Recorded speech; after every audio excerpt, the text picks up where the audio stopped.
So yeah, so that would be like phase one, but then just got to redo all the cabling. Yeah. And I might even see if, for maximum laziness, my AV receiver, it has 2 HDMI outs, and apparently you can just mirror the signal. And the second one can basically be used, like what it was designed for is if you wanted to have the same thing on in multiple rooms, it could put the second signal out to a TV in a different room.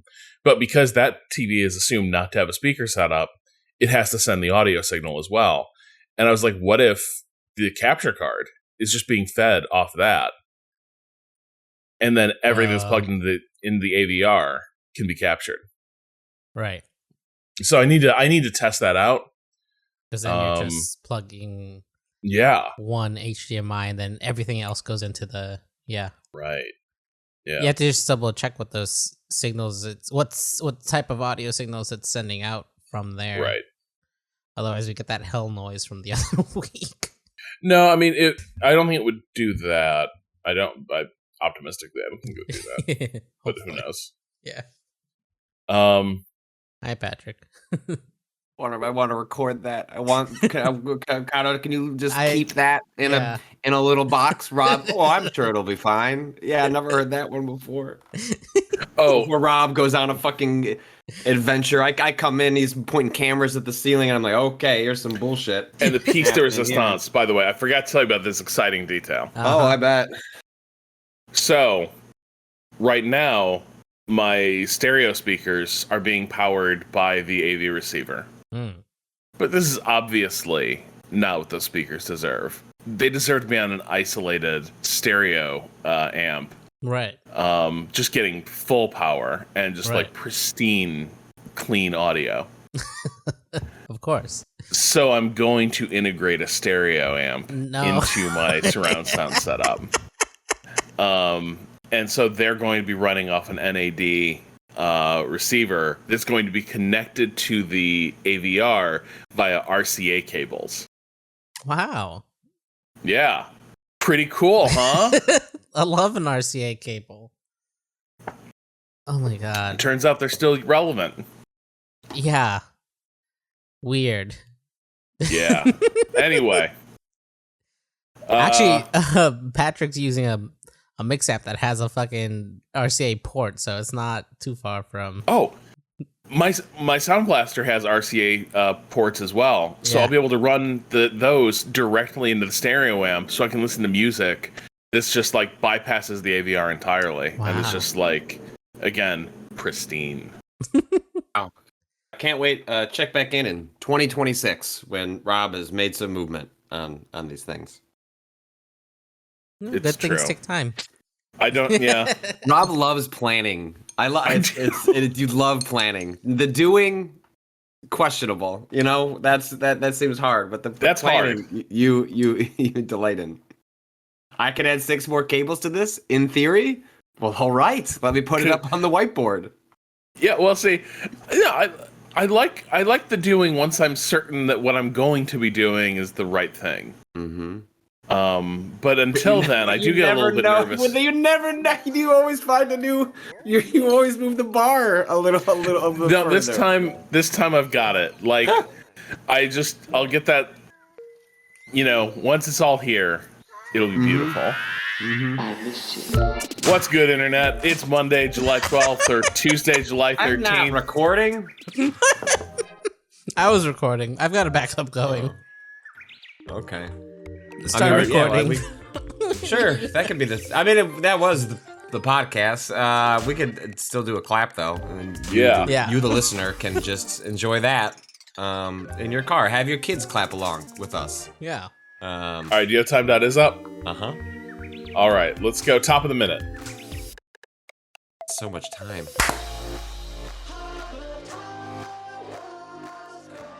Episode 409. I'm your host, Rob Zachney, and I'm joined by Patrick Klepek.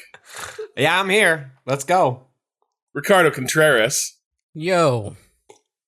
Don't have games to talk about. Hold on. You should make sure to run you should probably run those cables instead of up into the corner.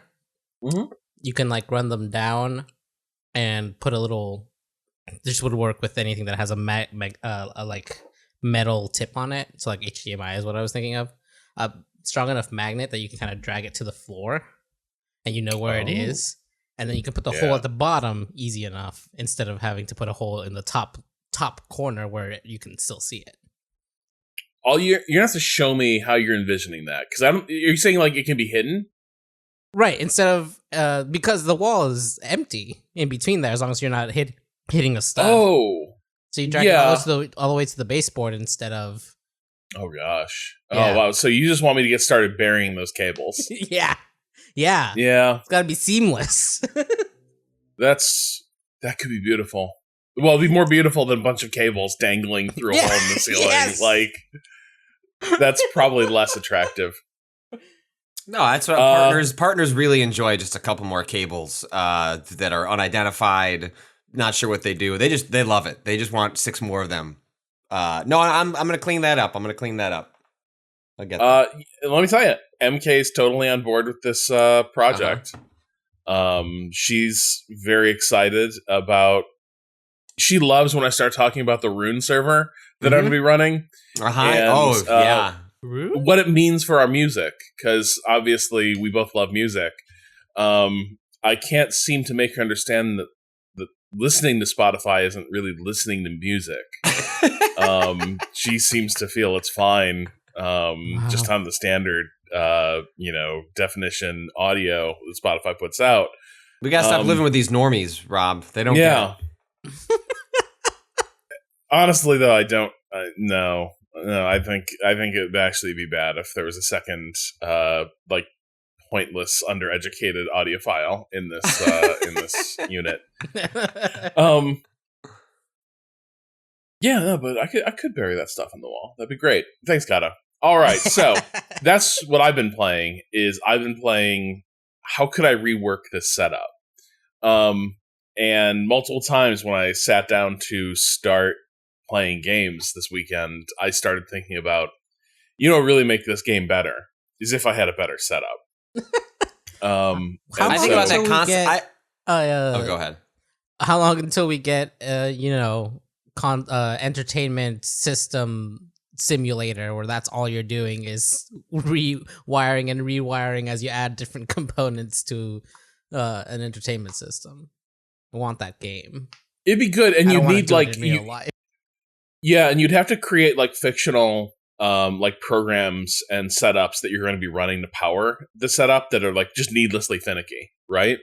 And then because then you get the real wrinkles, because the AV receiver is supposed to simplify all this, and it's fire and forget, and everything just works. But naturally, I'm like, what if instead we leverage the full power of every single component, and we took what the AVR receiver does, which is like sort of consolidate everything into one setup, and broke it apart, but still had it integrated with the AVR receiver. That'd be perfect, in my opinion. Patrick, what did you play this weekend? Kids' birthday parties. It was great. Drank a lot of beer. Went on a bouncy house. Got dragged into the bouncy house. Oh wow! They did.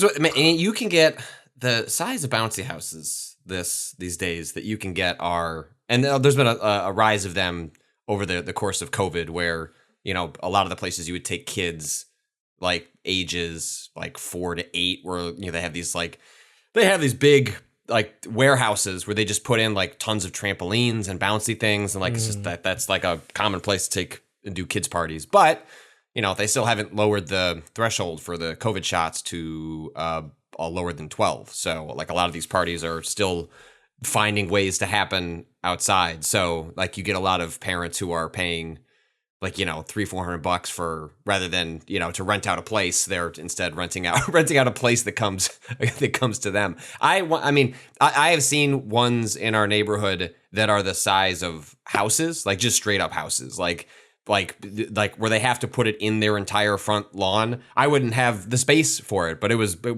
remarkable. So, I spent a lot of time in a castle, and it was too chilly. We had it weirdly, we have a 72 degree wave like floating through the Midwest at the moment for whatever reason, which is like very bizarre for the middle of July.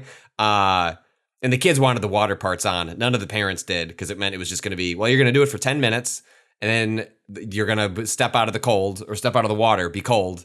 But a chant began, a revolution began inside of the bouncy castle where like different factions wanted or didn't want the water on. And then they were like trading options with one another of like trying to push.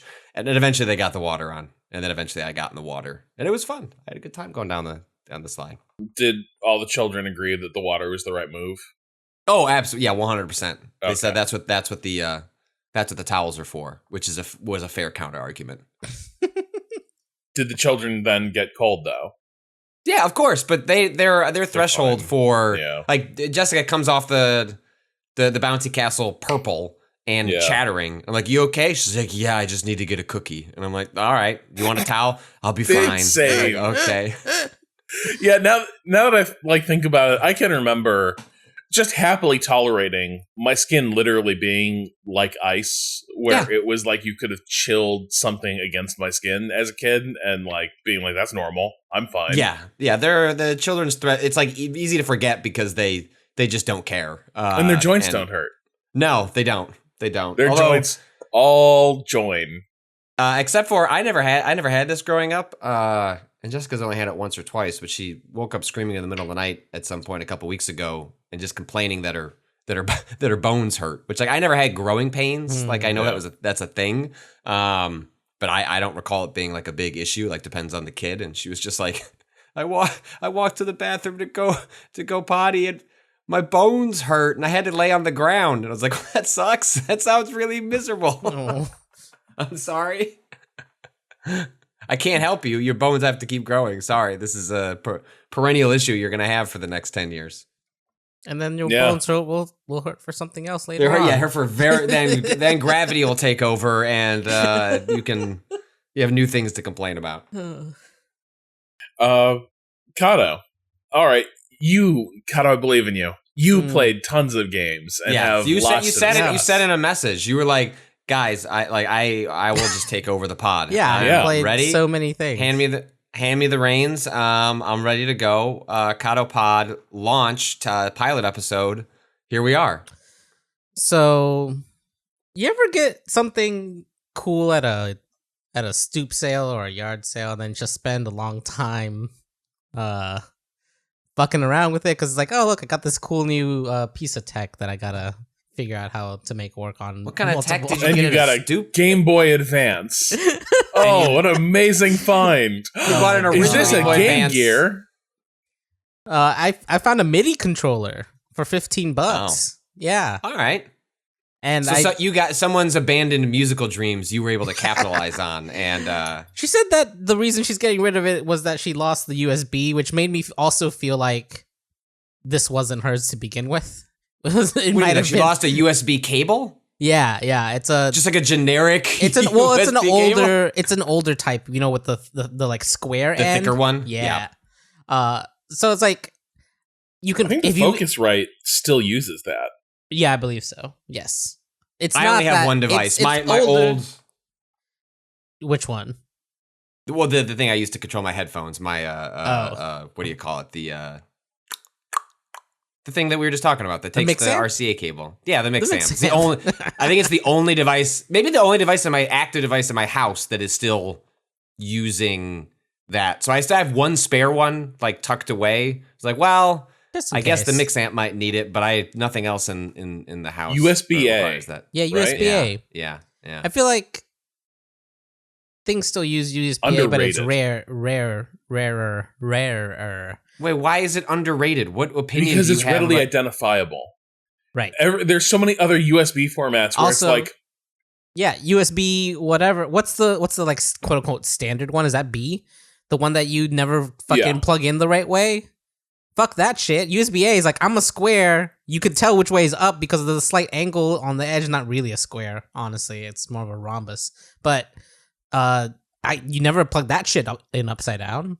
Yeah.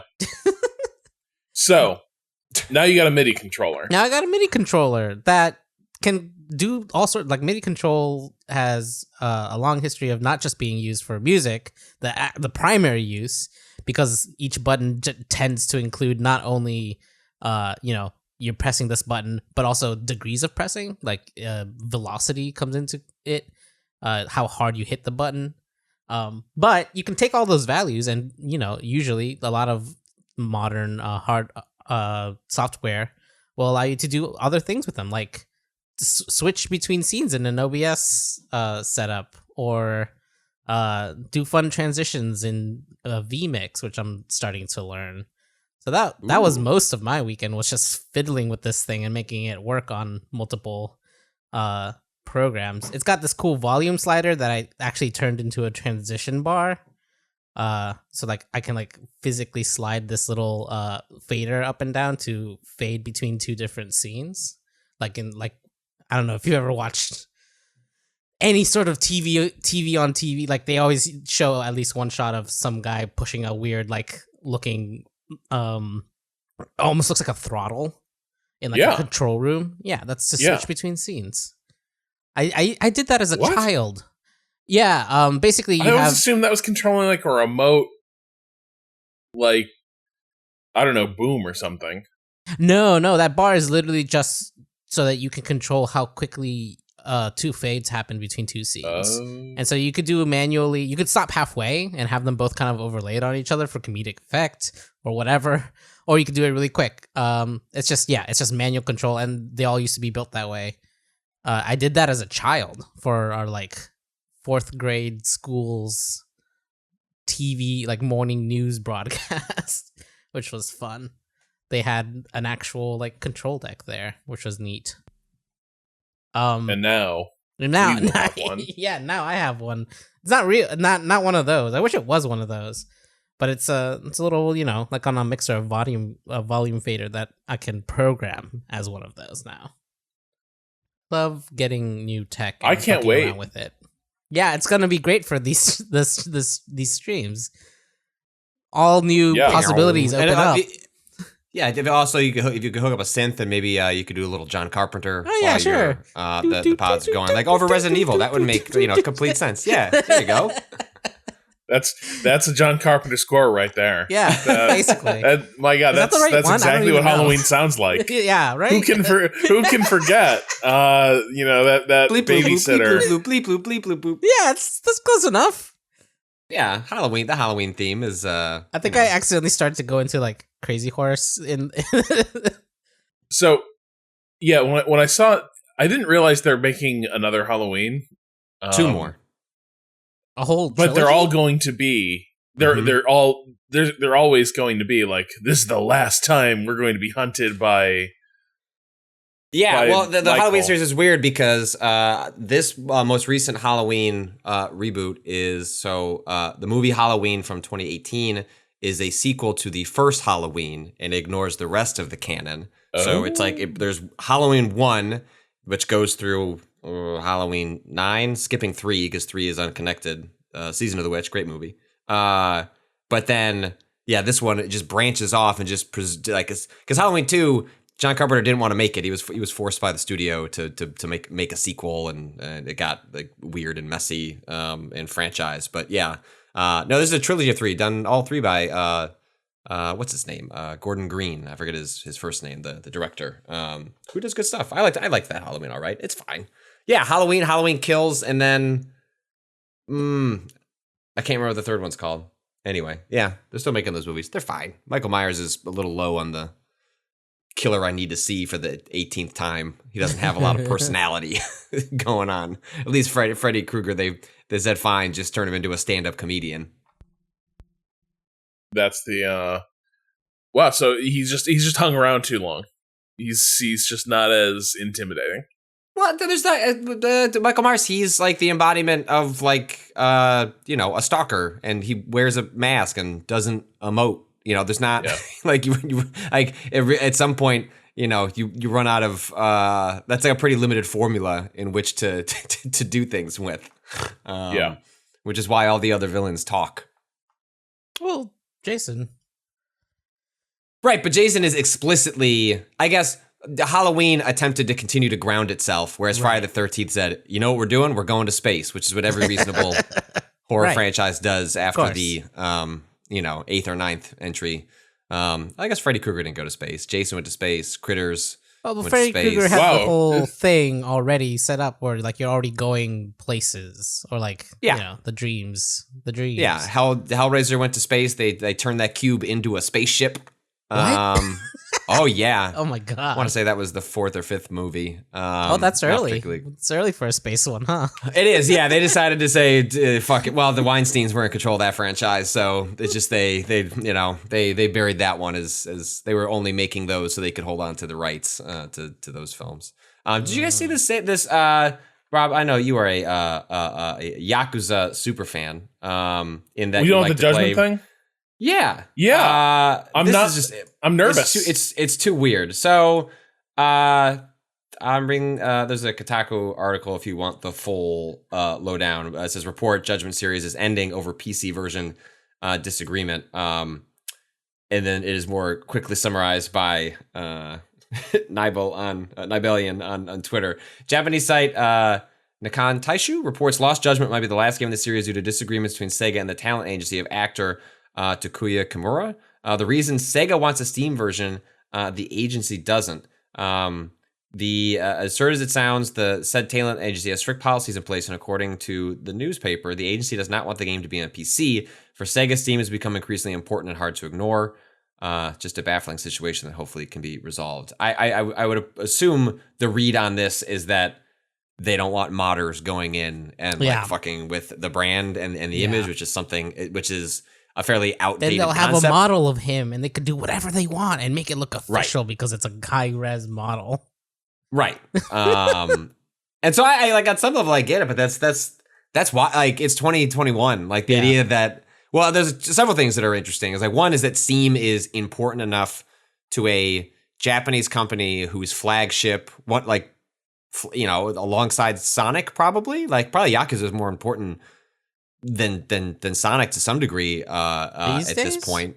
Maybe I would think so. Yeah, like I think Sonic has like a wider cultural impact, but Yakuza just has like a they're both really big. I'm just surprised this little like Grand Theft Auto ripoff that like completely bombed in the West to start has become like this complete powerhouse. And that the idea of not having a Steam version, the implication here is that Sega is saying, well then fine, like we'll just find another way to do this series or just stop this one and spin up something new in under the Yakuza banner. But I don't, I have not played these games outside of a handful of hours of Yakuza 0, so I don't know if like you wouldn't want to do the Judgment series anymore without this character. I don't know, Rob, you're the expert. You've played 10 hours of Judgment. Yeah, I mean, it's not like I can't imagine a different character moving to the center of it. At the same time, though, like Tak is kind of he's the pitch. Yeah, like it's what's the way to put it? Like it's like moving generations in the Star Trek series, right? Where it's like, okay, Kirk is gone. We just got to re-rack and find a completely new like set of characters to focus on, and that can be iffy. Like it depends on how it all comes together. But yeah, like that seems like maybe after a second game, his arc will feel pretty done. These are big games. They're pretty long. But yeah, it would be kind of disappointing to see him disappear because they're kind of setting him up as a bit of a Harry Mason like character in some ways, where just enough of a lawyer to be a really good PI. Yeah. I don't know. I'm also sympathetic though to like there's been this stuff about really good I don't know, good might be the wrong word, but really convincing and persuasive like AI generated voice tracks for characters. We saw with the Witcher mod that used that basically reproduced the voice actor's voice but didn't have any line readings. I think there's a lot of like well-founded anxiety around this. I mean, I don't think saying you can't make a Steam version is going to solve that. Like that's the thing is like what they're worried about is real. Performers have a right to be concerned about both how their likeness is being used and how their likeness might be being repurposed beyond the scope of the project they signed up for. But saying, well, if you put it on Steam, that's a deal breaker. It's just that's not a line that you're going to draw that's going to be particularly effective, I don't think. Yeah, one is interesting because the original game was released on Stadia, so it's like on some level there is like a PC like cloud one, but it's one which you can't touch the game code. So like the line they're drawing is very specifically around like, no, it's not that we don't care if you play it on a PC, we just don't want you to be able to go in there and mess with the assets. And like the Witcher example is interesting because the way that mod recreated that was a mixture of an AI and also just like old school splicing together lines. Yeah. And like, I mean, it's interesting because when I was talking to folks that better understand that technology and folks that work in VO, like Geralt is like a very specific case because he's slow and he's monotone and he doesn't emote much. And it's perfect for like at least where like the algorithms are currently. Like the algorithm doesn't have to do a whole lot. And that's not to say there isn't like notable performance that voice actor brings to Geralt, but like it just happens to coincidentally line up with like where this tech is and what it's good at. If you were suddenly to give it a different set of characters that required a lot more nuance and an emotion that they had to bring to a scene, like all things, that shit will just get there at some point. Like the march is towards, at some point you will be able to just type in whatever you want into a meme field and like it'll spit out something good enough. But like at least at the moment, like that gap still, as far as I understand, the last time I think I wrote an article either earlier this year or last year, like my takeaway was like that tech is still like pretty far out for a lot of characters, but it's like it's trending in that direction. And I can understand the worry there for the voice actors is really less about the fans as much as, well, is the goal of a game company to bring you in, digitize you, make you an asset, and then at what point do they just license the rights to use what they have and generate new material? And like, where does the line come there? And then even from the developer's perspective, I would be sympathetic. Like, what if, there are so many times in a video game where it's not a big, powerful, emotive scene. It's, we just need you to say guns. You know what I mean? Like, you just need like some shitty filler that like fills in. Like, if you ever sit and listen to a video game and how many sounds the characters make, there are plenty of examples of, you watch, folks that do, voice acting for like an Uncharted or something like that, where they're just spending hours like grunting and like doing other like toss away lines that you as the player rarely internalize. So like, it's not hard for me to imagine a world where there would be justifiable logistical reasons for a developer to be like, look, we have the tech, like we just need to produce 30 different versions of this grunt. Like the computer can do it. Like we don't need you to come in. We don't have to schedule a meeting. I know you've got this closet recording session because of COVID. You know what I mean? Like it's just, I think that stuff is coming at some point. Yeah. And well, at the end of the day, it's probably money, right? Like that's the sense I got reporting that piece was, well, yeah, ethically that feels a little gross, but also lots of things feel gross until we all get used to it. And then for better or worse, that's just the way it is. And I can imagine a scenario where it's just like, all right, well, anything that's built by the AI, it's not for free. It's like that has to be recorded, tracked, and I guess you could get paid royalties or whatever, time spent working based on what the computer's doing using your voice, which is just like a very strange world. The arc of these things does tend to be like you look at people making money from a job and think about like, what if they made less money and I got that work for free, right? I mean, that's like, are you talking about college sports? I'm talking about...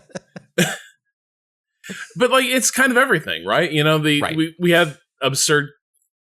I think AI is a particularly insidious case because a lot of times these things come wrapped in a like an aura of like progress, and well, now we don't have to bother with stuff like that. We used to have voice actors record tons of grunts and barks, and now the AI voice actor does that for us, and we can we do the equivalent of speed tree, like grunt tech, like that you don't have to place trees anymore in video games. Like this speed tree does it for you. Like, voice actors save your enunciation. Like, you don't have to grunt anymore. We've saved you the legwork. That'll be the pitch. Right. But I do wonder at some point if it just begins eating into what voice actors are able to like earn from projects like this. And presumably as the stuff gets more advanced. And even if they, a world existed where you were making money off of the algorithmic stuff, sure seems like that would come in at a lower rate. You know what I mean? Like, we're not going to pay you as much for the AI, algorithm we've got sitting on this desktop. So it just seems like that's a way where you could see it, squeezing in to the ability for even those actors to make money, because once they've got enough information for the robot to do its work, they don't need you anymore. So, I've been thinking a lot about Edward over at Motherboard has been talking a lot lately about the Luddite movement and how it's like misremembered. Because it's become like when you call someone a Luddite, what it basically means you're saying you're backwards. Yeah, it's pejorative. You're just fighting technology for the sake of fighting technology. You are being kind of backwards about this. But his whole thing lately has been, actually, the Luddites were right about a lot. Like the actual movement where you had people like busting up like various pieces of linen and weaving hardware, in Britain during the Industrial Revolution.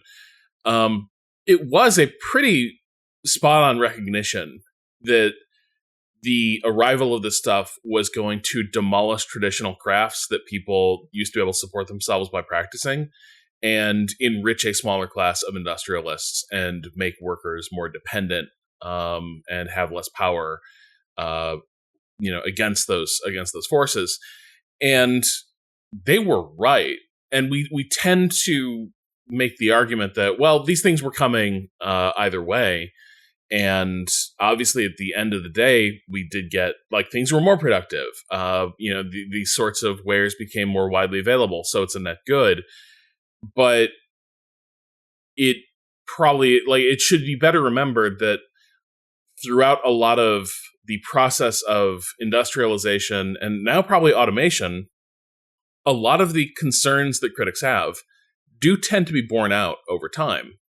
It's just the types of people who get to write the final verdict on it in, at tech magazines and such tend to not give a shit about those costs. And frequently it's not as though this tech comes along and it's like, great, new tech's here, like, let's pass appropriate legislation that protects existing folks and tries to imagine the possible consequences of the future. It's like, nope. It's like, we're only just now, I think it's nice that Biden's executive order is adding, right to repair, but like, what does that mean? Like, that doesn't mean the iPhone that comes out this fall is going to let you replace the battery. You know what I mean? Like, hopefully that actually does result in meaningful change. Probably at least for those farmers. You know what? Like, I'd be nice if you had ability to like replace your AirPods battery that dies within 2 years and forcing you to buy a new one because you cannot open it and replace the battery. Although I guess people started a business doing that. I heard a podcast recently where someone mentioned it. There is these people that they have a specialized equipment that can open up AirPods and glue them back together and replace the batteries, so that if you it's not a service like Apple provides. Apple's just like, I guess bring them back and buy new ones. Yeah, so I don't know. Yeah, that's the tricky part there, is that, like, even when we get around to trying to address it in some, like, our government moves at such a glacial pace that, like, the technology is always going to outpace, or at least how currently constructed is going to always outpace our ability to actually wrangle, the folks that can exploit it along the way. Well, yeah, and this is one of the critiques that, I do hope that things do shift. But like, one of the critiques is that when government is like seriously outgunned by the industries it's supposed to regulate and cannot keep up or even comprehend with what they're doing. Effectively, they move beyond governance and are kind of just making what rules they like. It would be nice if that did not continue to be the trend. And I think it does extend to lots of little things that do seem kind of insignificant on their face, like the possibility that parts of video game voice acting not particularly memorable might suddenly become like some form of proc gen, and we just kind of expect that. We'll take a quick break here because there's actually a lot more I want to talk about, but I think it'll go on long enough that it'll take too long to get to a break. So, Kato, I'm going to do you a favor and just throw in a little break right here.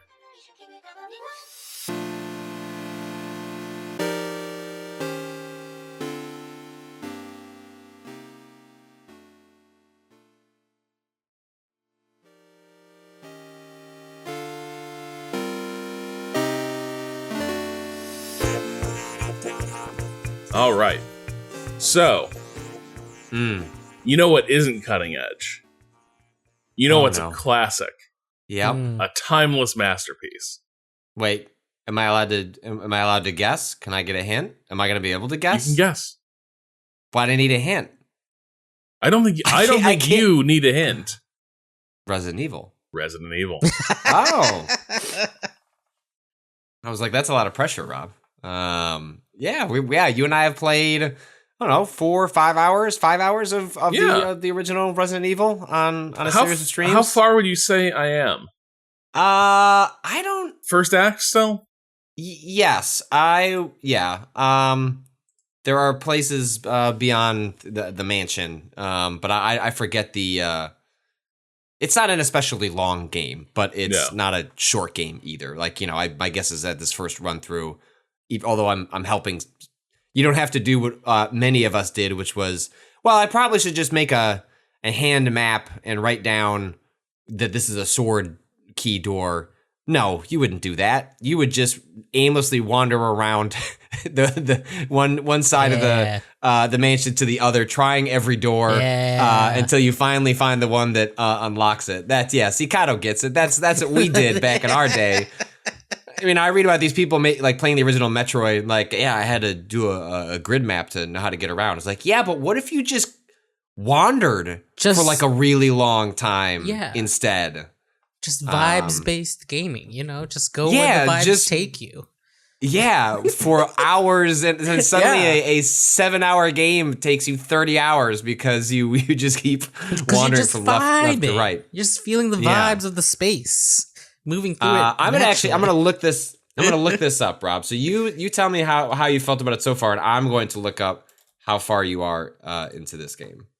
Yeah, I've been enjoying it quite a bit. I think it has now crossed over into that territory where the things about it that are kind of relatively archaic are now just fully charming to me. Yeah. And so what? Specifically? Pardon? I said specifically. What is it? What are those bits? I think some of the camera angles are still weird, but I do think it lends a real sense of horror movie drama to just every moment you're transitioning through the parts of the mansion, where you'll have uncomfortable high camera angles, your view's obscured, you're not really given enough, you can't really see what you're heading towards, which is hugely effective. And all this stuff does, it presses against the notion of your character being this agile or perfectly controllable avatar for yourself, but it does make me feel kind of paranoid and uncertain, and freaks me out, quite frankly.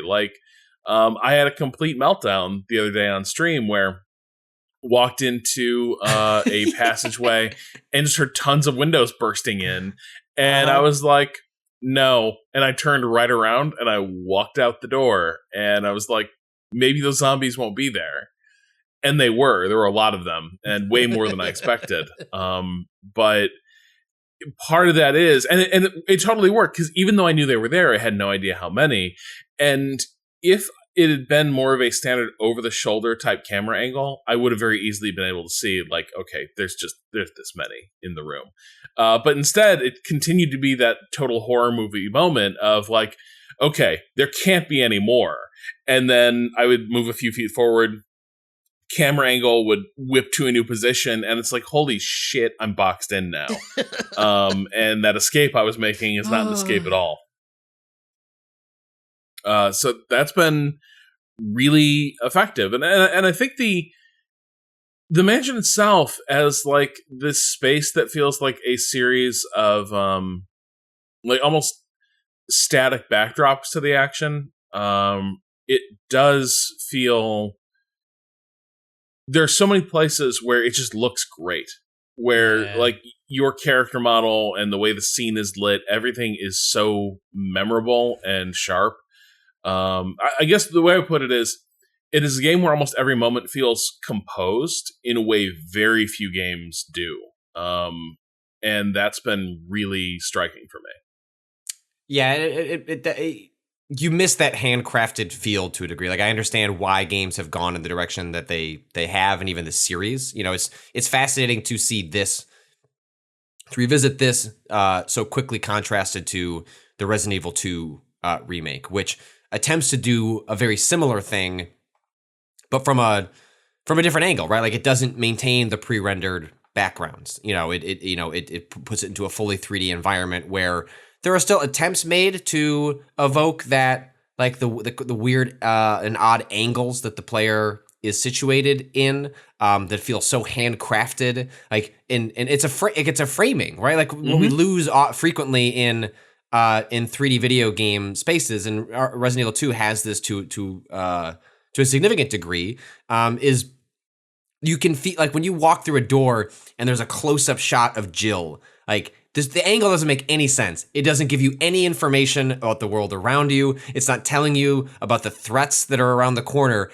It is just someone went, hey, if we do this close-up shot and then we put in the lighting is going to pour in from the window, and the lightning and the thunder is going to crackle at that time, it's just going to look cool as hell. And I think there's like one specific instance where you and I ran into that. And every time you go through that door, it's like, damn, that just looks really good. Like, that is just cool as hell to look at. And it's something that would look cool in a different way whenever they get around to remaking this. You know, like, it will.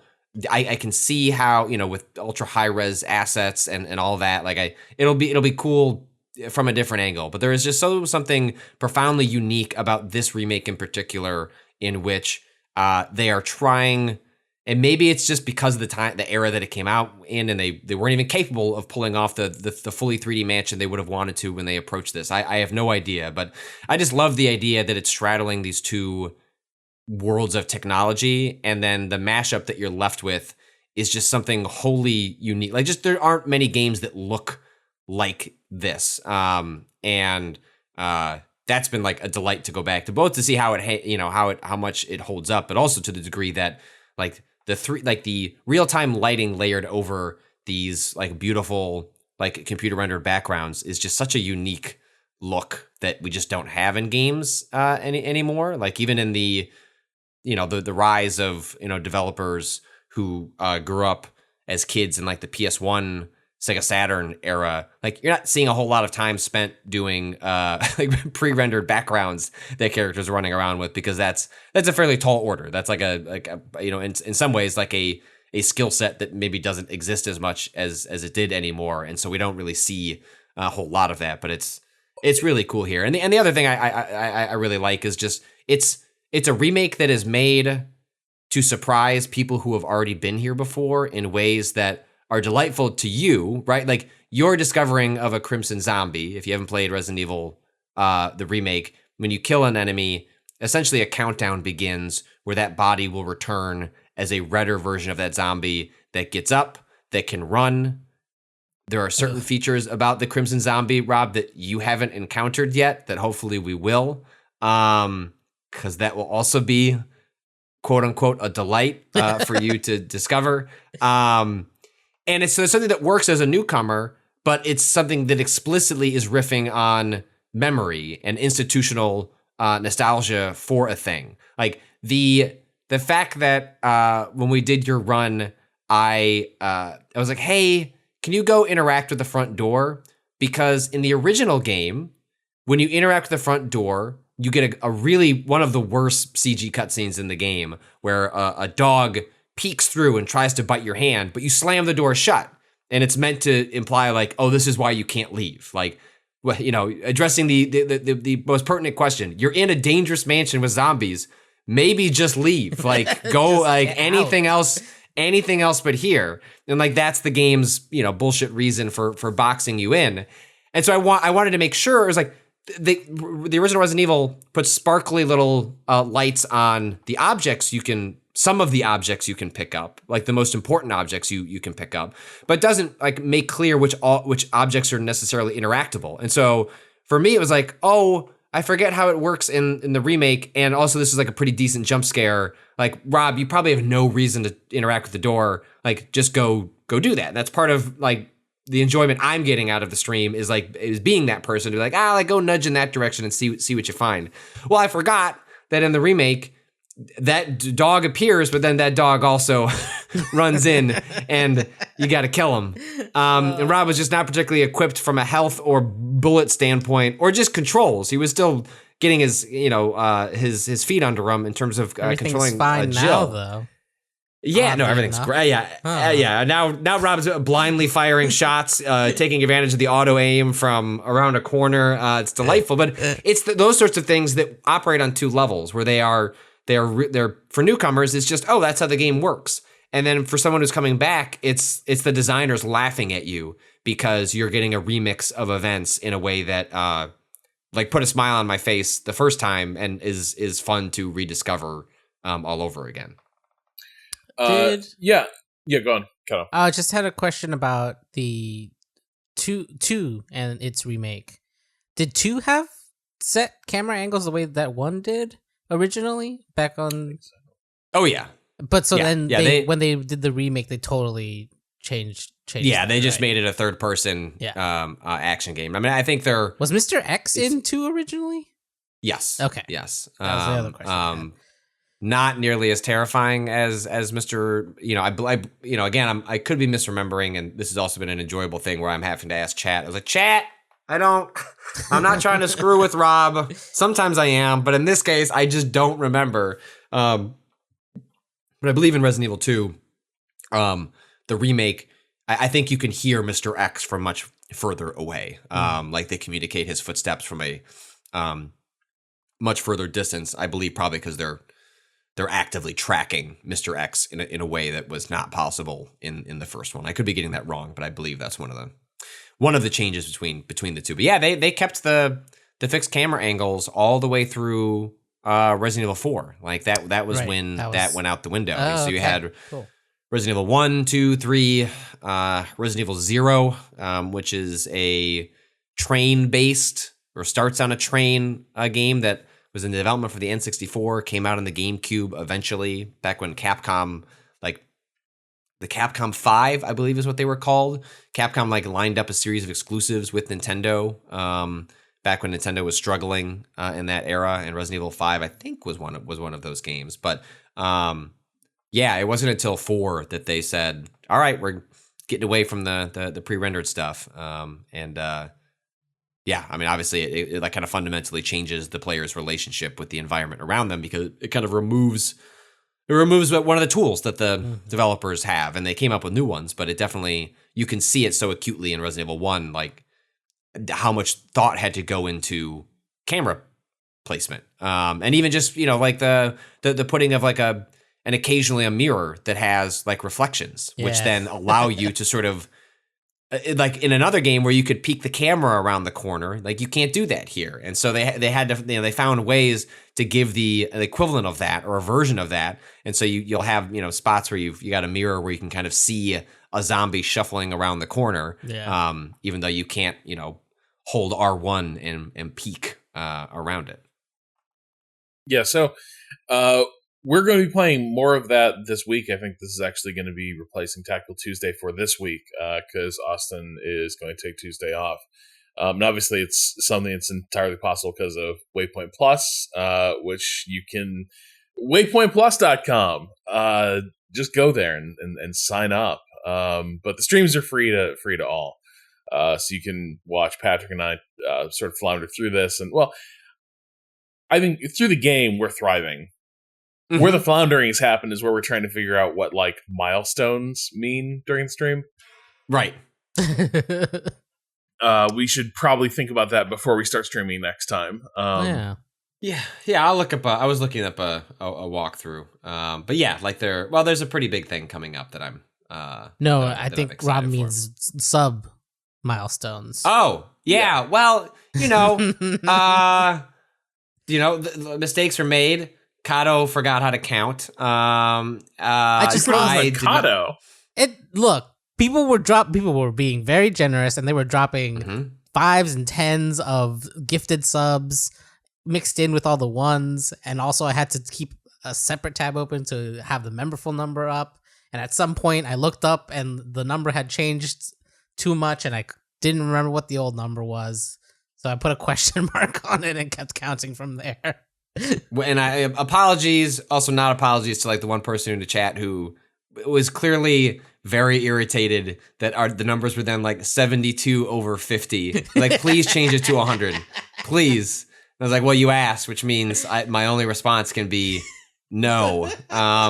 50 was the goal. 50 was the arbitrary goal. We're sticking with it, and we're just over the goal. Yeah. The goal is not 100. Right. We're just over 50. That's exciting in its own way. We should. If people wanted to pitch, send me DMs. Don't send them to Rob.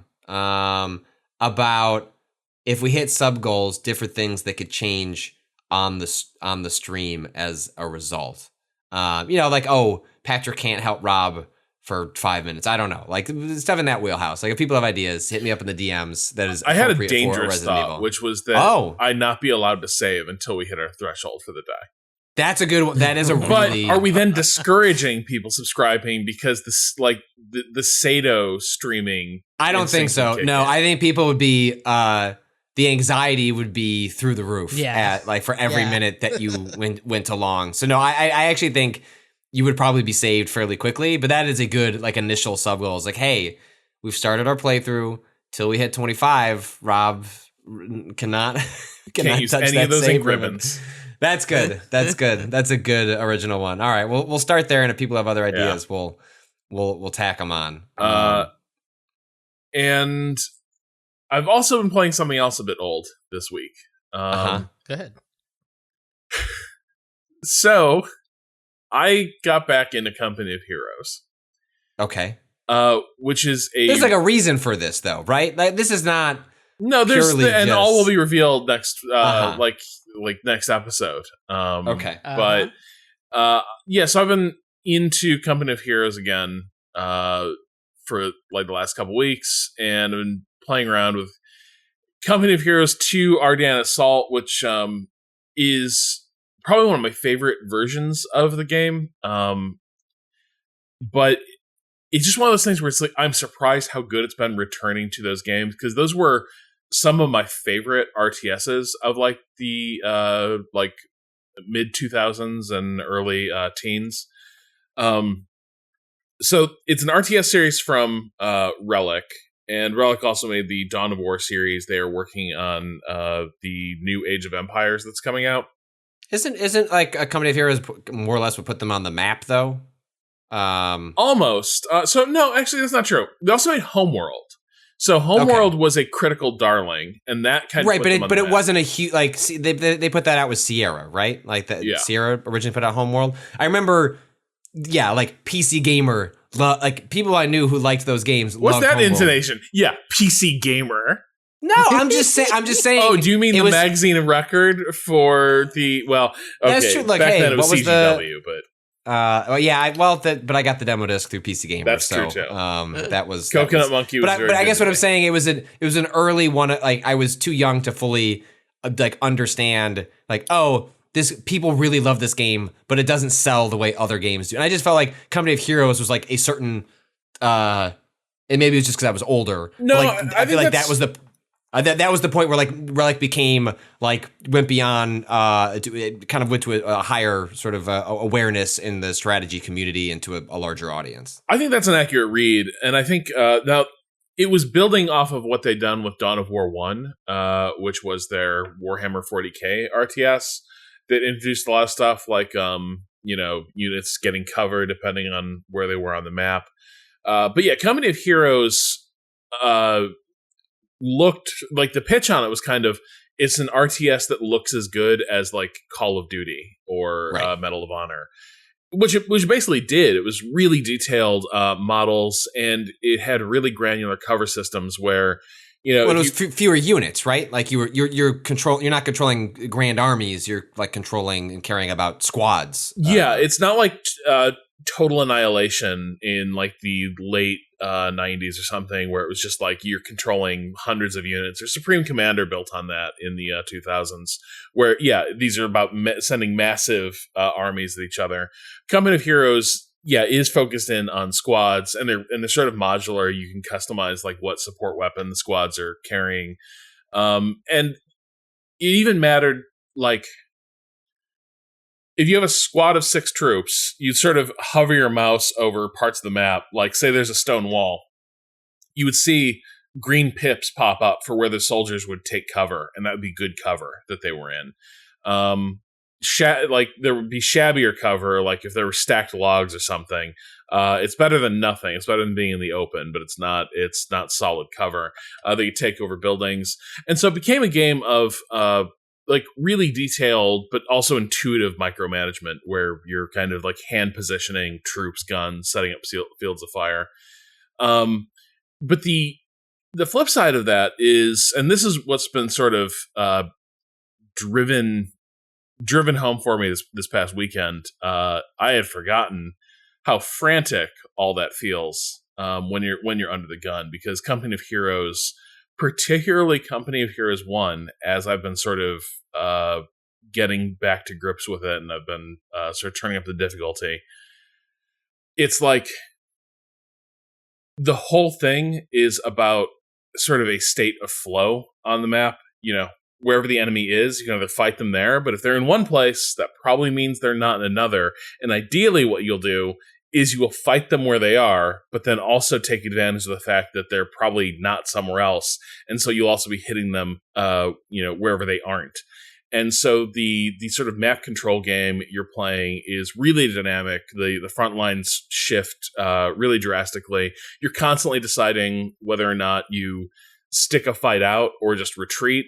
Particularly because if you hit the retreat button, your units will, even if they're getting beat up, even if they're pinned and not fighting effectively, they will flee as quickly as possible back to their HQ, and you can reinforce them. And so unlike a lot of RTSs where units basically just fight until they die, in Company of Heroes, you're kind of meant to conserve these units and like repair and reinforce them if you can, because that's way cheaper than ordering a refresh unit. And units, depending on what army you play, units gain experience on the map. So like if a American infantry squad survives several battles over the course of a game, it will like gain in veterancy and become more effective than when it was first produced.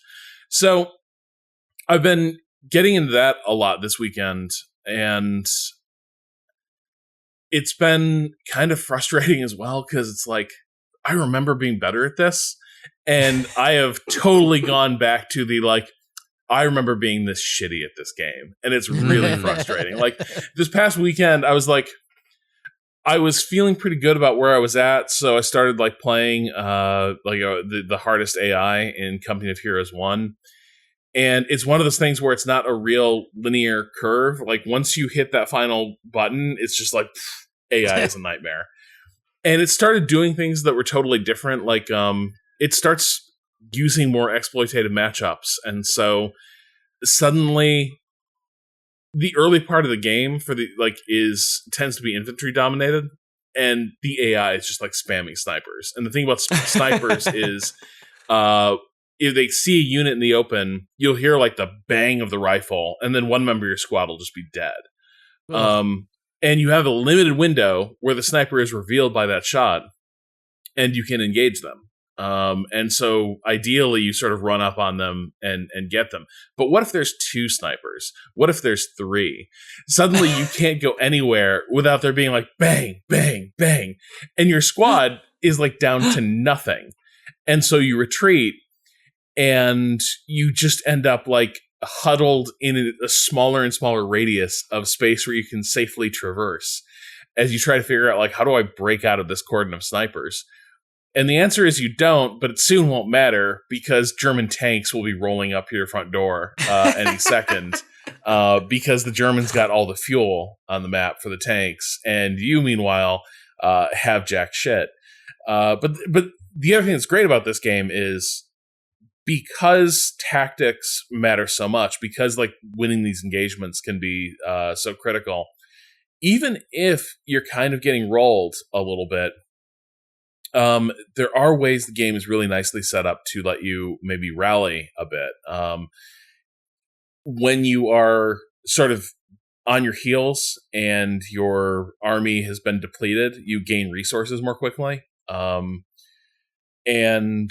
if you are facing like a way more powerful enemy, but you fight the battle really well, like you do have a chance of like demolishing significantly stronger forces, and you can get a brief window where it's like, okay, I can breathe now. I can take over a bunch of the map and try to sort of reset this match. So I spent a lot of the weekend getting into that. I also, for a more chill experience, was playing Company of Heroes 2, Ardennes Assault, which is really their attempt to make a more single player friendly version of that, where it's basically like you take over a risk map and fight the Germans on various like territories. And it's a cool combination of like some of the battles are just basically like multiplayer skirmishes. Others are like scripted, like authored missions with special victory conditions and tasks. But it's been really nice returning to these. It's been ages. The slight bummer is it seems like somewhere in the last few Windows versions, the threshold has been crossed where these things don't work perfectly anymore. And they used to. They used to be like very reliable. Like they would always install really cleanly and like play beautifully from like 2007 to like 2016. Like these games were basically flawless. And now there's a lot of weird shit happening. Like for some reason, every time I start playing Company of Heroes 1, something starts downloading from OneDrive or downloading to or uploading to OneDrive. I don't know. Like there is something like I don't know why this is happening. You're laying the groundwork for old game having quirks on newer setups. Games haven't been addressed by the developers in years. Usually that is like, oh, I'm having some crashes or like weird frame rate hiccups or can't load this mission. Not my private data is being serendipitously sent every time I no. Actually, this game. I think I know what it is. So every time, so there are all those like DivX videos that would appear like at various points in the DivX, wow. My brain just like went. Remember when they tried to make DivX was briefly an alternative DVD format, right? Oh my god! Mm-hmm. You're not aware of this? No. Oh, I go look up files, but I didn't hear about this DVD thing. It's been a lot of years, but my understanding is the reason the file format continued and took off was because this was tied to the disk format, but then eventually the thing that lived on was the the compression format itself. No, it was back it wasn't quite HD DVD Blu-ray. DivX never took off, like, other than, I mean, now we're gonna get letters like hardcore, I'm sure it was better. Yeah. Well, it was probably better than DVD, but wasn't it that DivX had like copyright things? Now my brain is like unfurling. Anyway, sorry, I'll look up DivX. Unless I'm mistaken though, in the like new edition, because the other thing is this, apparently there's a new Steam edition, and if you try to fire up your old Company of Heroes. It's called Company of Heroes Legacy Edition, and that's what was originally released, and that's what I activated using my original game CDs back in the day.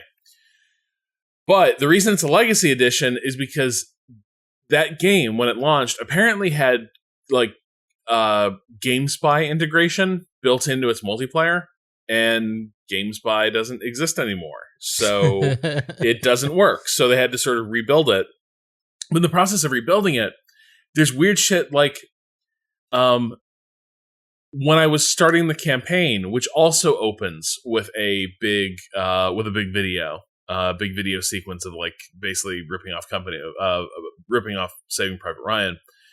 I am pretty sure that those video files may not be living inside the install of the game, and the game might instead be directing them to be pulled off of a OneDrive server somewhere.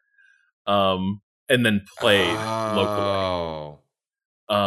It's bizarre, but like all right, hold on. Okay, all right. Additional context. So DivX was an attempt by Circuit City to create a disposable DVD. I'm reading from this old PC World article. Wait, there's two DivXs? There's two DivXs. The tale of two DivXs. Circuit City's attempt at starting its own pay-per-view movie service entailed proprietary set-top players and disposable DivX movie discs that expired 48 hours after you started watching them. The player required a phone line so it could check whether you had permission to watch. There was their DRM, was a phone line that it would... But as it turns out, consumers preferred their DVDs without strings, and Circuit City ended up dropping $114 million on its little experiment. Yeah, that's where my brain was like ticking. It's like there was a copyright hook in this. I remember them making a huge push about this. It's just incredible to imagine that they try. Like, it sounds so goofy now. People are copying our DVDs on their DVD burners. DivX proved popular. This is from a San Francisco Gate article from 1999. I knew they were out there, Rob. I mean, I don't know if they're still out there, but they're here in this article. DivX proved popular with some consumers who were sick of having to return their videotapes. Quote, "I'm bitter. I thought it was a great product and a great concept," said Greg Stauffer, 43, of San Francisco, the office manager for a doctor. "Now I have to go stand in these lines at Blockbuster, and then I'll have to give it back in a week." Stauffer, who bought more than 100 DivX discs, has even posted a website defending the product, but he quickly found himself flamed by DivX haters. Quote, "It has to be one of the few consumer products that was destroyed before consumers had a chance to say whether they liked it or not," he said. Oh my God. That is beautiful. Greg Stauffer, do you still have your DivX discs? I want to see that. I want to see if that page is still up. Where's his DivX Defender page? They didn't link it. Yeah, I'll do some digging. We're gonna have to go through the Wayback. Yep. Yeah. Yep. Yeah, it's not.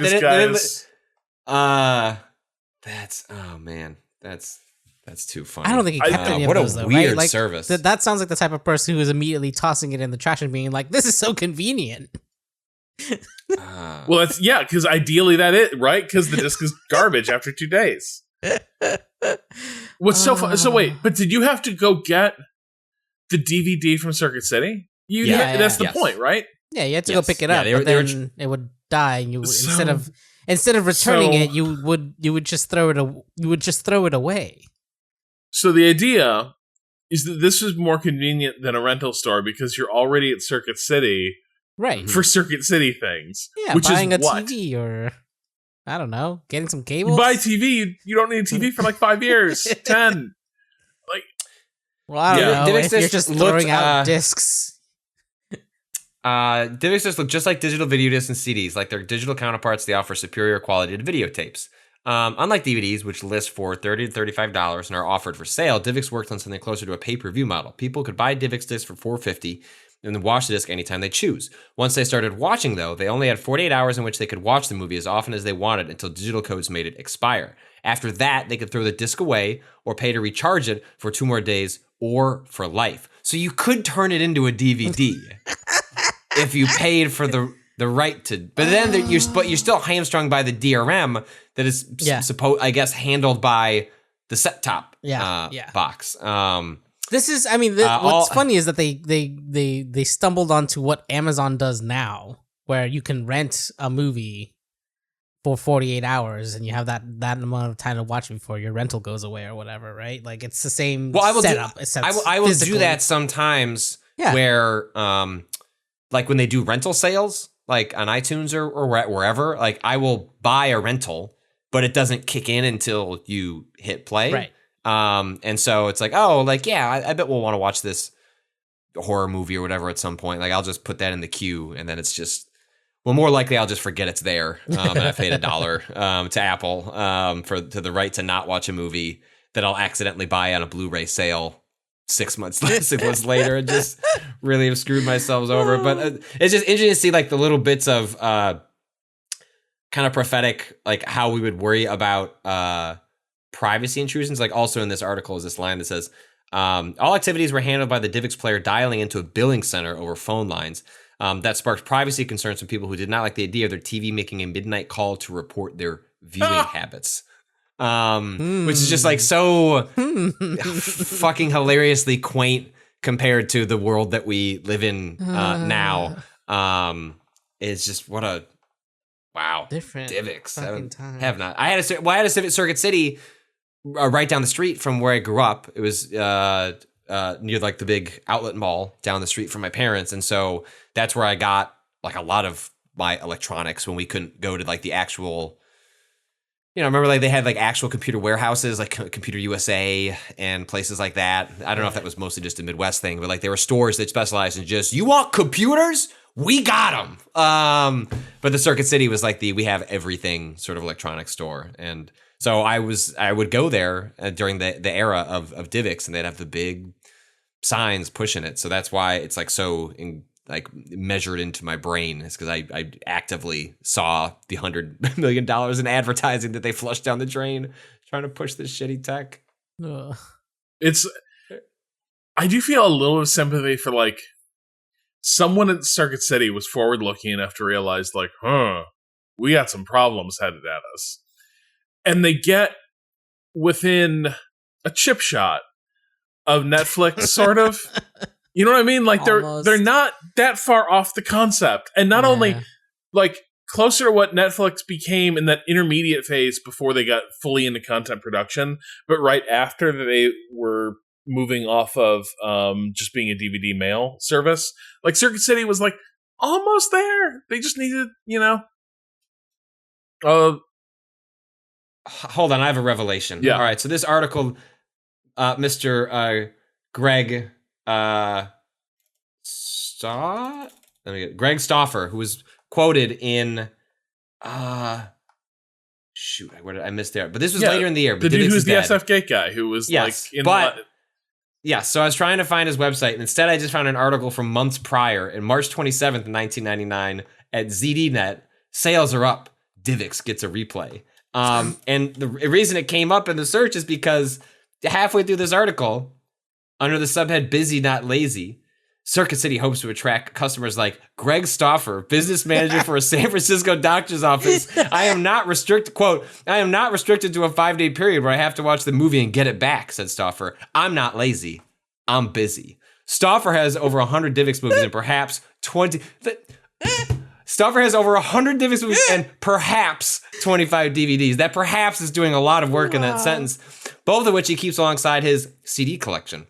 It's like having a rental store in your living room, he said. Wooing and educating such customers, perhaps a quarter of the market, or why Circuit City has spent such a hefty sum, said InStats Abraham. There's a segment of the population that pays late fees that would rather buy discs the DivX way because it is cheaper. Just, what is the, how is this person quoted how do they keep in two different articles? What year are these articles? 1999. So no, it's not like he's on Twitter or something. Okay. No. So hang on though. It's tech reporters in the late 90s. This guy's on a message board. He is. He's also probably running this website of his probably already exists. Maybe it's not noted in this piece, and I mean, this is like, I do this all the time. Like a person does the thing, you email them to get a quote to express a viewpoint. So like, it's just so funny to see like it was difficult to find the DivX defenders. And so Greg Stauffer is out here becoming the spokesperson.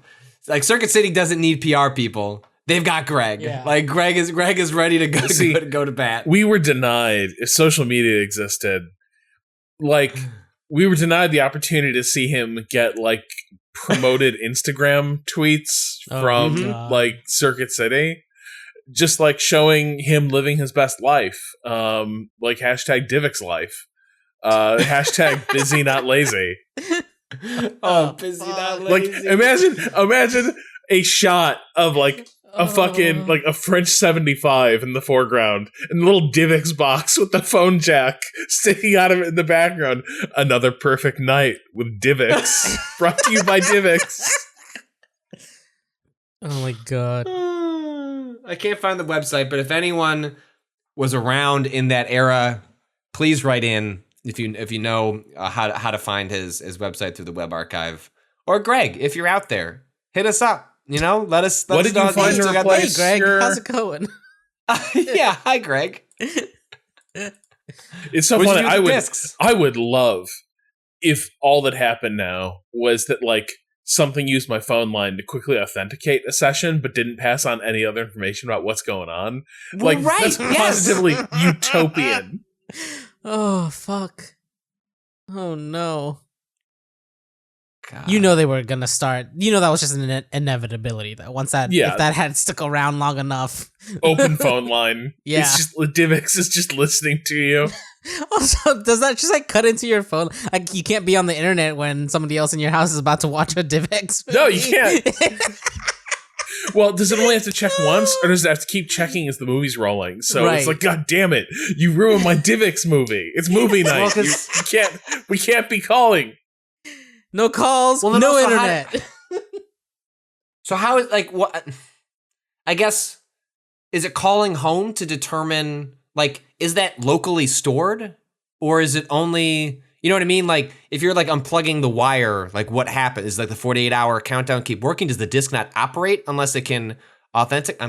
I would assume it's like almost like a tearaway where the first time you put that DVD in and it phones to authenticate that you can watch the contents. At then that locally point, it knows it's got 48 hours on this disc. Yeah.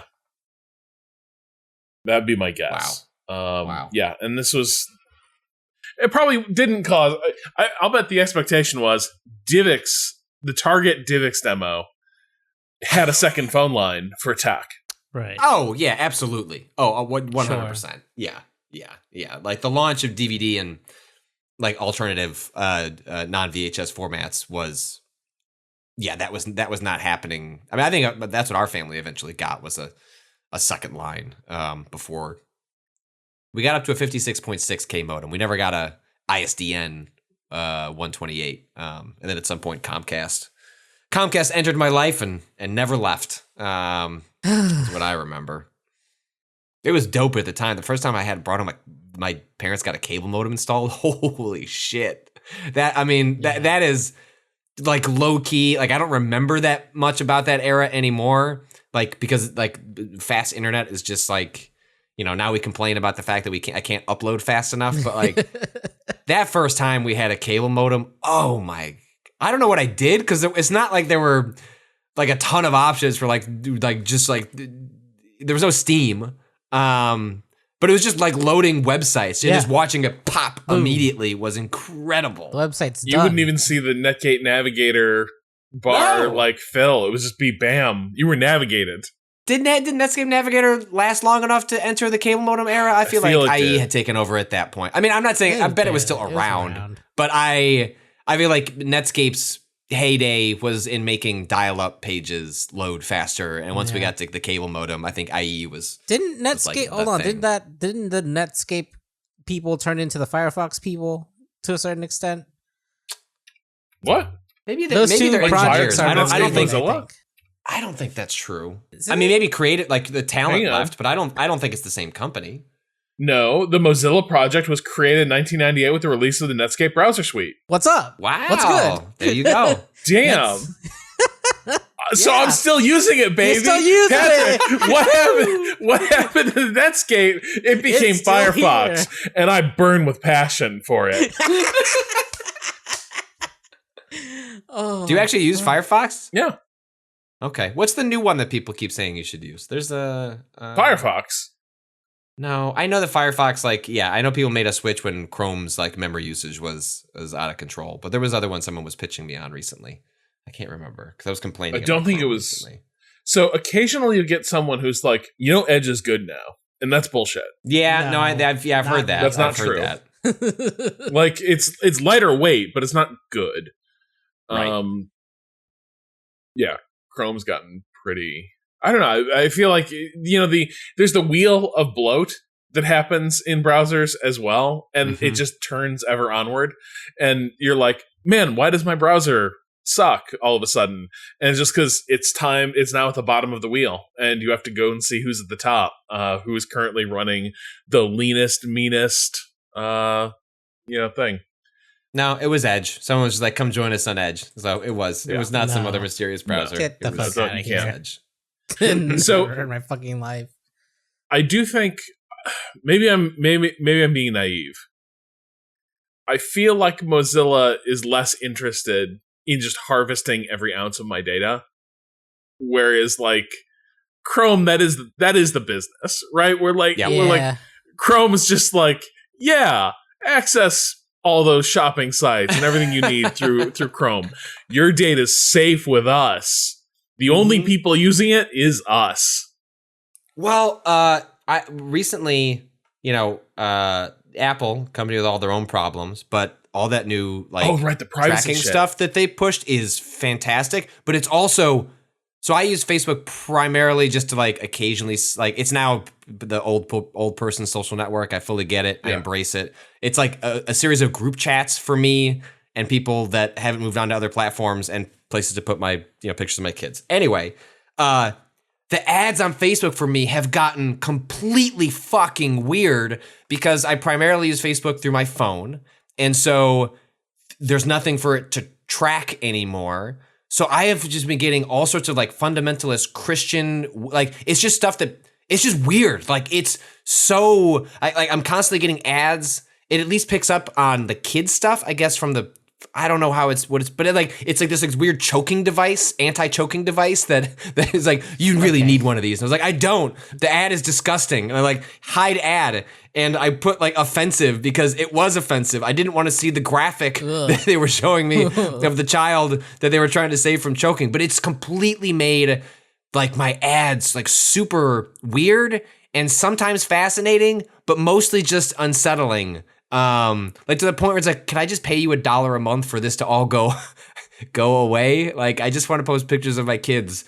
But now that they can't hoover up all the ads through iOS, which is my primary way of using social networks, it's just completely changed the targeting on me in a really weird way. Yeah, that was actually the first thing I've heard that made me tempted to move into the Apple ecosystem because, dude, it's so exhausting to have anything that you've considered or talked about in the last week just immediately pop up in a feed somewhere. And it's one, you don't know why that came up or why that was being looked up, but I guarantee you it wasn't to buy something real. You know what I mean? It's just this weird, the delusion of targeted advertising, which is you had a thought, you must be interested in a product. And it's no. I was looking up some weird shit. Yeah. For laughs. It was a bit. Yeah, exactly. Yeah. Just browsers have private sessions. I need a bit session. It's look, this is just for I'm not even trying to hide this from my search results. I'm just saying, know the context of this search. This is for goofs. I thought that there was some bit confusion because Instagram kept being do you want a sauna bag? And I was like, no, that was a bit. I don't want a sauna bag. And it turns out MK wanted a sauna bag. And Instagram was like, no, I know someone in this house wants a fucking sauna. And I was like, no, only bits here. And it's nah, check again. And I was like, yo. Have you talked to your partner lately about a sauna bag? Yeah. So we now have a sauna bag. It's enormous. Oh, really? Oh, yeah. Yes. Well, Rob, this is a wildly important update. Where is it? Does it leak water everywhere? What are the... So... Does your head stick out? It's huge, yes. Okay. You also... The whole thing is, like, your head sticks out. You should wear, like, socks and clothes because it will, like, get super... Like, they actually don't want to be contacting your bare skin. Okay. It really is just about, like, the heat loosening up your muscles and, like, joints. And so, MK has, like, ever since, like, the car accident a few years ago, has, like, lots of, like, chronic, like, joint pains and such. And, hey, increasingly, so do I. And so, apparently, it does work a trick where it can be real nice to just crawl into that sauna bag. I haven't done it, but MK loves the thing. If we get 150 people to sub on the next Resident Evil stream, Rob will play from the sauna bag. You guys are gonna destroy your PS5 controller from the heat? No. Well, there's gotta be some way he will start a new save through an emulator with accessibility these days means you can do a lot of things through voice. I feel like there's got to be a way we could hook that up. Oh my god. I'll do some research. Yeah. Research. We're gonna need MK to pilot the like Robert ready to stream. Time to get into your big bag. Pilot the EVA, Rob. Yeah. That's great. Good. I'm glad it's working for her. Obviously they're popular for a reason. Like it makes sense. Like it's a goofy ass looking thing, but it like heat and moisture, like good for the body. That makes sense. So the tricky thing is, so basically there's a million brands of the same product to it might even be the exact same like plastic bag with like heating elements through it and different brands slapped on it. Right. And it's actually tricky to find one that isn't like super like magical thinking alternative medicine bullshit like branded. And so there's like it's there's nothing, I'm sure the stuff's all identically safe, but like just philosophically we were less interested in the ones that are like, this is perfect to combine with your aromatherapy regime. And it's like, I don't have an aromatherapy regime, really. Like, occasionally, I'll burn a candle. I'll put out like a little oil emitter or something. But aromatherapy, not so much. All right, so we should take a quick dip into the question bucket here. Oh, let me just do quickly. Yeah. No, I'll save for Thursday. I'll beat Boomerang X by the time I Thursday. I'll just save. That game's still really good. People should play Boomerang. I've been delighted. The people who have been tweeting at me, like converted to the the ways of the Boomerang, to the religion of Boomerang X. Yeah. I was going to finish it last night. Finished one level. Checked the chapter list and was like, I've only got 2 more. Ugh. I'm just gonna stop.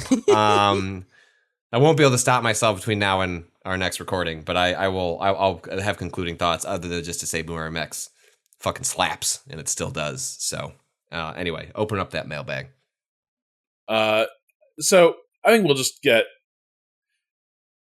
the food bucket. Greg Stoffer writes in. So I was a big heard you talking shit about divots.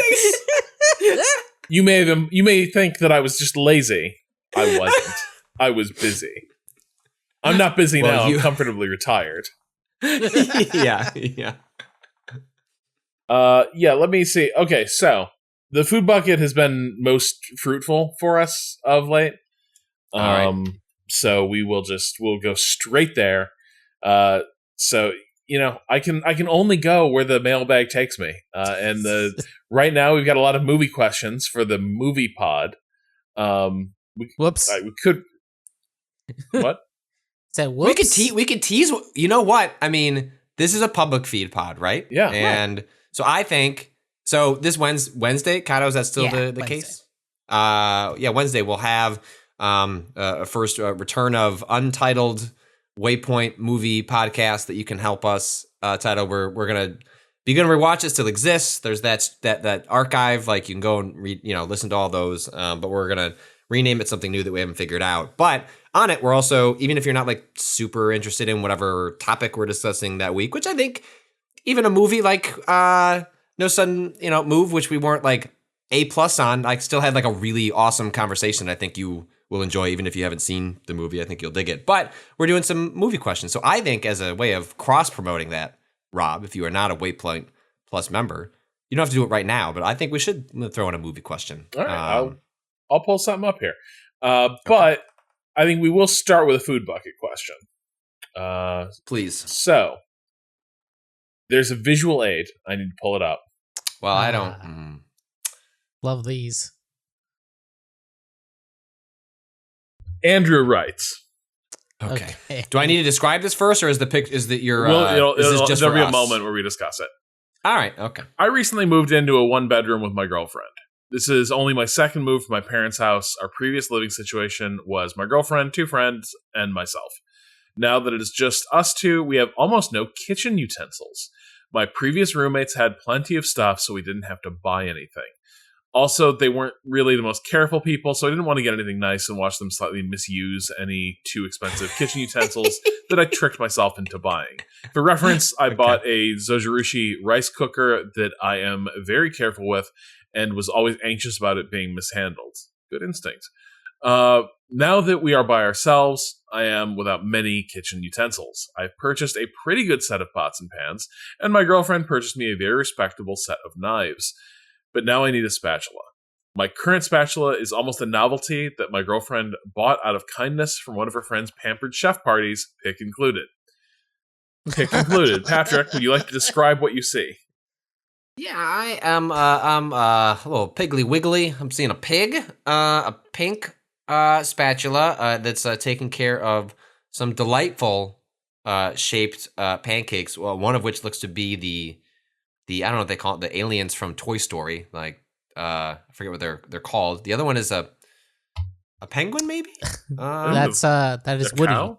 That's Woody from Toy Story. Wearing his hat. I thought those little cow ears. Yeah, no, Really? that's a I didn't hat. see that. Yeah, because the pig is the pig from Toy Story. Oh, okay. If I look at the one on the left hand side, Right, that one looks looks more more like like a Woody. cowboy hat.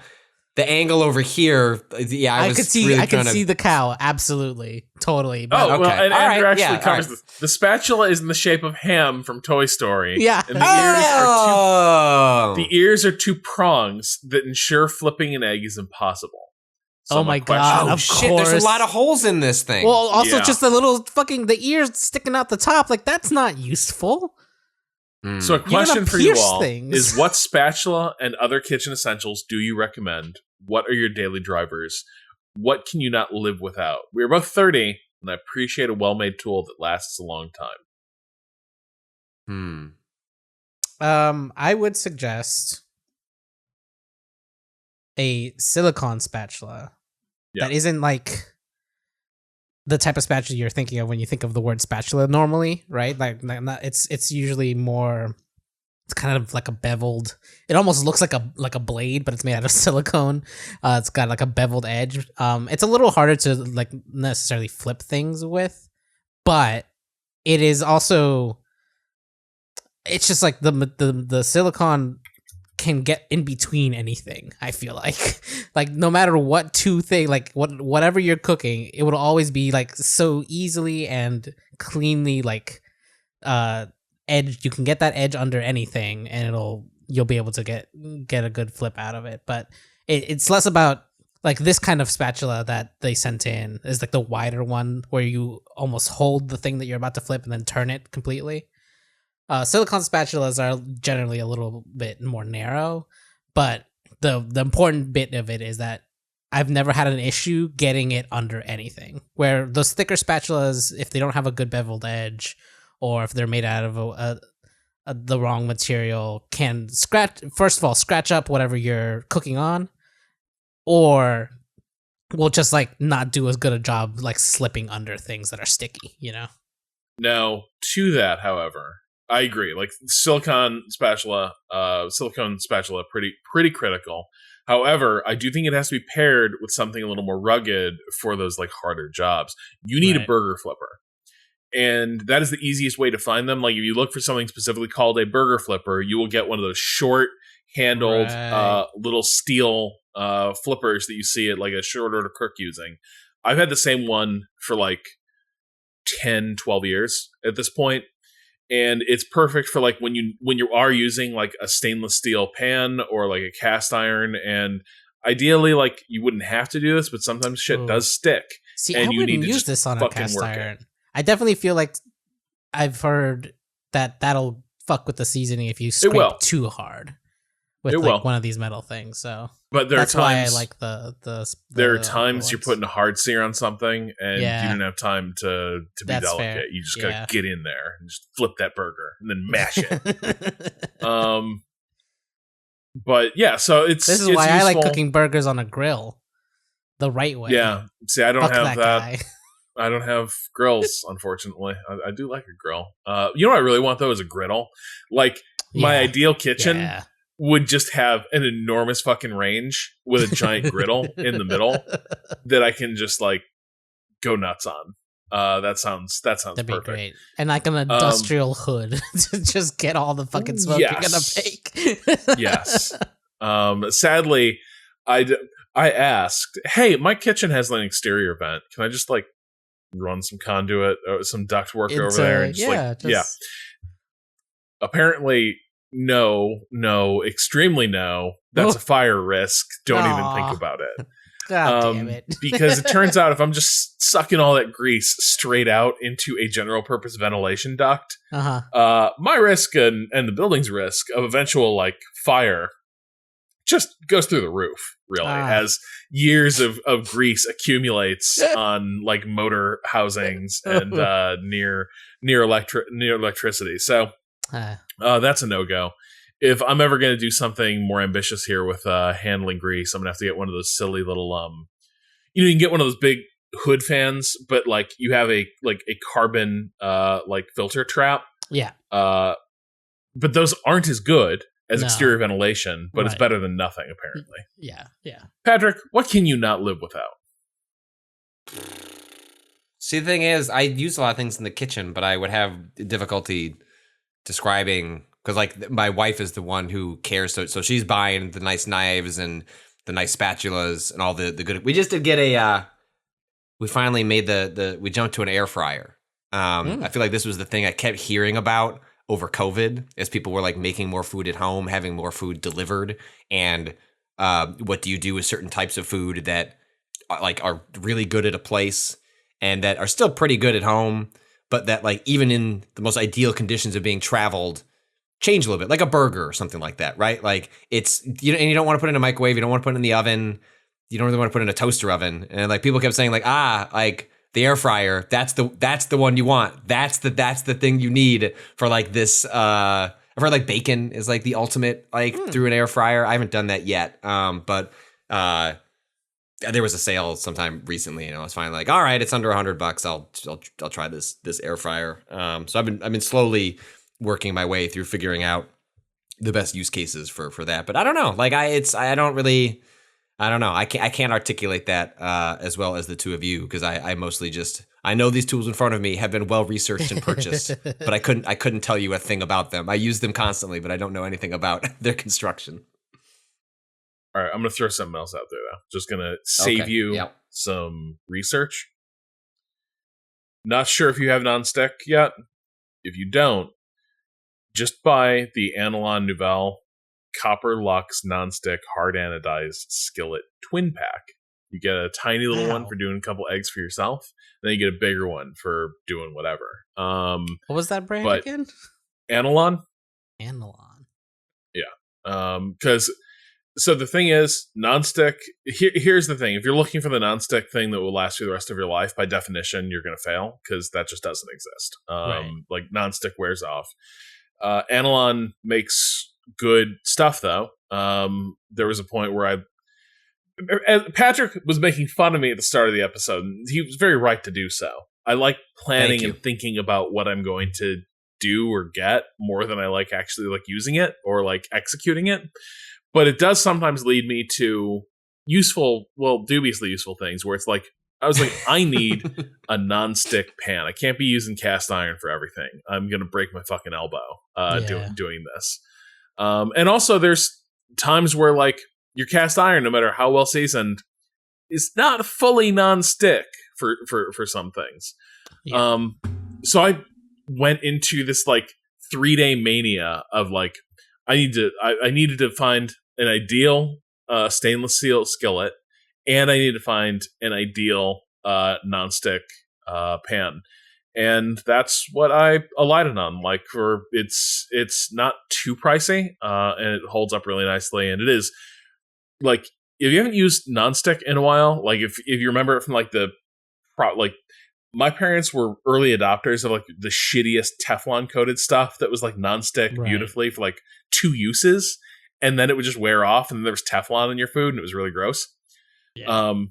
A modern nonstick pan really does perform miracles, where it's just like, let me put a perfect little sear on that fish, and then release it at the slightest nudge from Kato's beveled silicone flipper. So this isn't Teflon. They've made a new non-stick. They've moved beyond. Huh. I have to look into this. Yeah. So that's probably my good recommendation. But I could give you recommendations all day long for stuff you need. However, if you want a shortcut, Kenji Lopez Alt's book.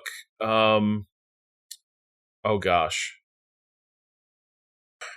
The Food Lab. It's the same what his column was at Serious Eats. He wrote a cookbook, The Food Lab. It's a good cookbook, but its opening like chapter is just reference material for like, here's what you need to get seriously into cooking. It's a pretty long shopping list. You don't need it all at once, but it's a good place to start when you're contemplating like, what do I need for my kitchen? And so that's a pretty good buyer's guide. Recommended. All right. Let's see. One more from the food bucket, because I did like this one. Jacob writes, "Hi all. I live in Minneapolis and spend many of my vacations in Wisconsin." Hey Patrick. All right. Look at you. Yep. It's a big state. Could be a lot. He's probably going on the western side of Central. Anyway, let me know. Go. Maybe Jacob's climbing Iron Mountain. Yeah, maybe he's going to Green Bay. That's pretty far north. It's not. It's sort of far. I went to school in Appleton, so I'm like, Wisconsin. There's so much more Wisconsin off to the northwest. So much more. Yes, where like the state is huge and it goes on forever. Anyway, it's a great place to visit with a wealth of beautiful lakes and rivers and lax liquor laws. Indeed. Did you know that I don't know if it's still like this. This is now me talking from when I had a liquor license, a bartender's license. In Wisconsin, parents can just, like, if a parent orders booze for their kid, you just got to serve them. Like, that was the law like 10, 15 years ago. Yeah, I don't know. I think that has changed. I hope so. But I remember, that was definitely, like, that never happened to me. But that I was distinctly, if you, I see how you arrive at a law like that, where it's like, look, probably we have encouraged a lot of deeply irresponsible underage drinking or college level drinking because kids go from 0 to 60. Yeah. I certainly did. And that was a bad thing. Right. And like, doesn't it make more sense for parents to be given the opportunity to teach their children to understand how alcohol interacts with their body in different social settings? Yeah. I mean, combined with that is also these days where the other way that would happen is that, you'd have like, this didn't happen as much. It was at the tail end of it when I was growing up, but essentially there would be sanctioned parties where it's like, okay, you fuckers, like the parents have all spoken to each other. It's okay if you have beer, like there are no shots occurring downstairs, but like you're all in the basement, all the keys are here, nobody's leaving. And like, just, if you need anything, let us know. And those are like ways of like allowing kids to be irresponsible, but under like with responsible agents, like looking over. And now you can get in so much legal trouble if anything, if a kid sneaks out, gets away, gets in a car crash, you know who's liable. If you knowingly were a part of that, you. I see how we arrive at that place, but it also seems like it sands off again, like these different ways of parents being able to introduce alcohol to their kids. I do remember it was weird, like getting the training for bartending in Wisconsin, but yeah, like it does seem like it's not the worst idea if, hey, I am going to say my 16-year-old can have a beer with lunch as we sit here and hang out. Like that makes some sense. Better than what I did, which was somebody pouring me like this is like Robbie's first drink, basically them being like, here, have a Seagram, here, have a 7 and 7 Up and Seagram 7. Oh my God. And gonna drink it on one of those giant plastic like cups that's basically like a Slurpee cup. Just an enormous amount of alcohol. And immediately went from like, I've never had anything to drink to like falling down drunk in the space of 2 hours. Not a good night, not a good time. No, not a good way to be initiated into this experience. Anyway, Jacob continues, and every time I'm in Wisconsin, I stop to pick up a few 6-packs of New Glarus beer. Only available in Wisconsin, and a variety of very drinkable brews. It's a lovely regional treat, even for someone like me who doesn't like beer that much. My question is, what are your favorite non-local treats? Something that you can't get locally, but that you'll try to get anytime it's available to you. Other than the New Glarus beers, some examples for me include smoked fish when I visit the North Shore of Lake Superior, or breakfast pizza from Casey's, a chain of gas stations convenience stores based in my home state of Iowa. I know gas station pizza sounds sketchy, let alone breakfast pizza, but trust me, it's great. I've seen a Casey. I think Casey's exist outside of Iowa. Huh. I think it's just a Midwest thing. I think I've seen one in Wisconsin. Haven't had their pizza, but I'll think about it now. Well, that's fun. It's funny because his specific example is something that like, so my wife with both her pregnancy can change your taste buds, like your flavor profile. It will make things that you used to like, you may not like them as much or at all. And she experienced this most acutely as it related to beer. And when she had our oldest, Jessica, she never been with her for, nearly 2 decades now. A hoppy beer, she will hop away from it. That wants nothing to do with that beer. And then after she had Jessica, we were trying to figure out like where her like taste buds landed, and she had like a hoppy beer and was like, this is one of the greatest things I've ever had. And I was like, who are you? Then we had our second kid, and it changed again. And basically like what would happen is like after the baby was born, we like 2 or 3 times opened a beer and she would act in revulsion. So I was like, all right, we're wasting beers. How about, I don't care that much. You know that about me. So you open the beer. If you don't like it, I'll drink it. And then we'll just do that until we figure out what you like. And Spotted Cow is probably, when you were thinking of New Glarus, Wisconsin based beer company, Spotted Cow is like the most popular one that they produce. So now it becomes every time we go up to Wisconsin, we make sure and grab some of that on our way out, because if she mostly drinks wine, but in the event that she does want a beer, like that is the one that like she found she has liked since having our second child. And so we always that, and there were like locally made sausages and cheese curds that like we were always like, and you can get like really good shit even like at a liquor station or liquor store or a gas station, like because it's, they're just ordering it from like frequently local vendors in like, especially in the small towns that we end up frequent. She has family and I have friends and family in like lots of local small towns in Wisconsin. And so, New Glarus beers, I've soured on Spotted Cow. I've had it too much. And now it's the moon one is the one that I've moved on to. Moon Man is a really good one. I just had to, like, Spotted Cow just suddenly went on tap everywhere in Wisconsin that I would frequent. And I was like, this is amazing. And I was like, now I don't ever want to drink this again. Not because I got sick. I just got sick of it. So I moved on to Moon Man. So yeah, like I am spiritually with this person because I do the exact same thing when I make it over the border of Wisconsin.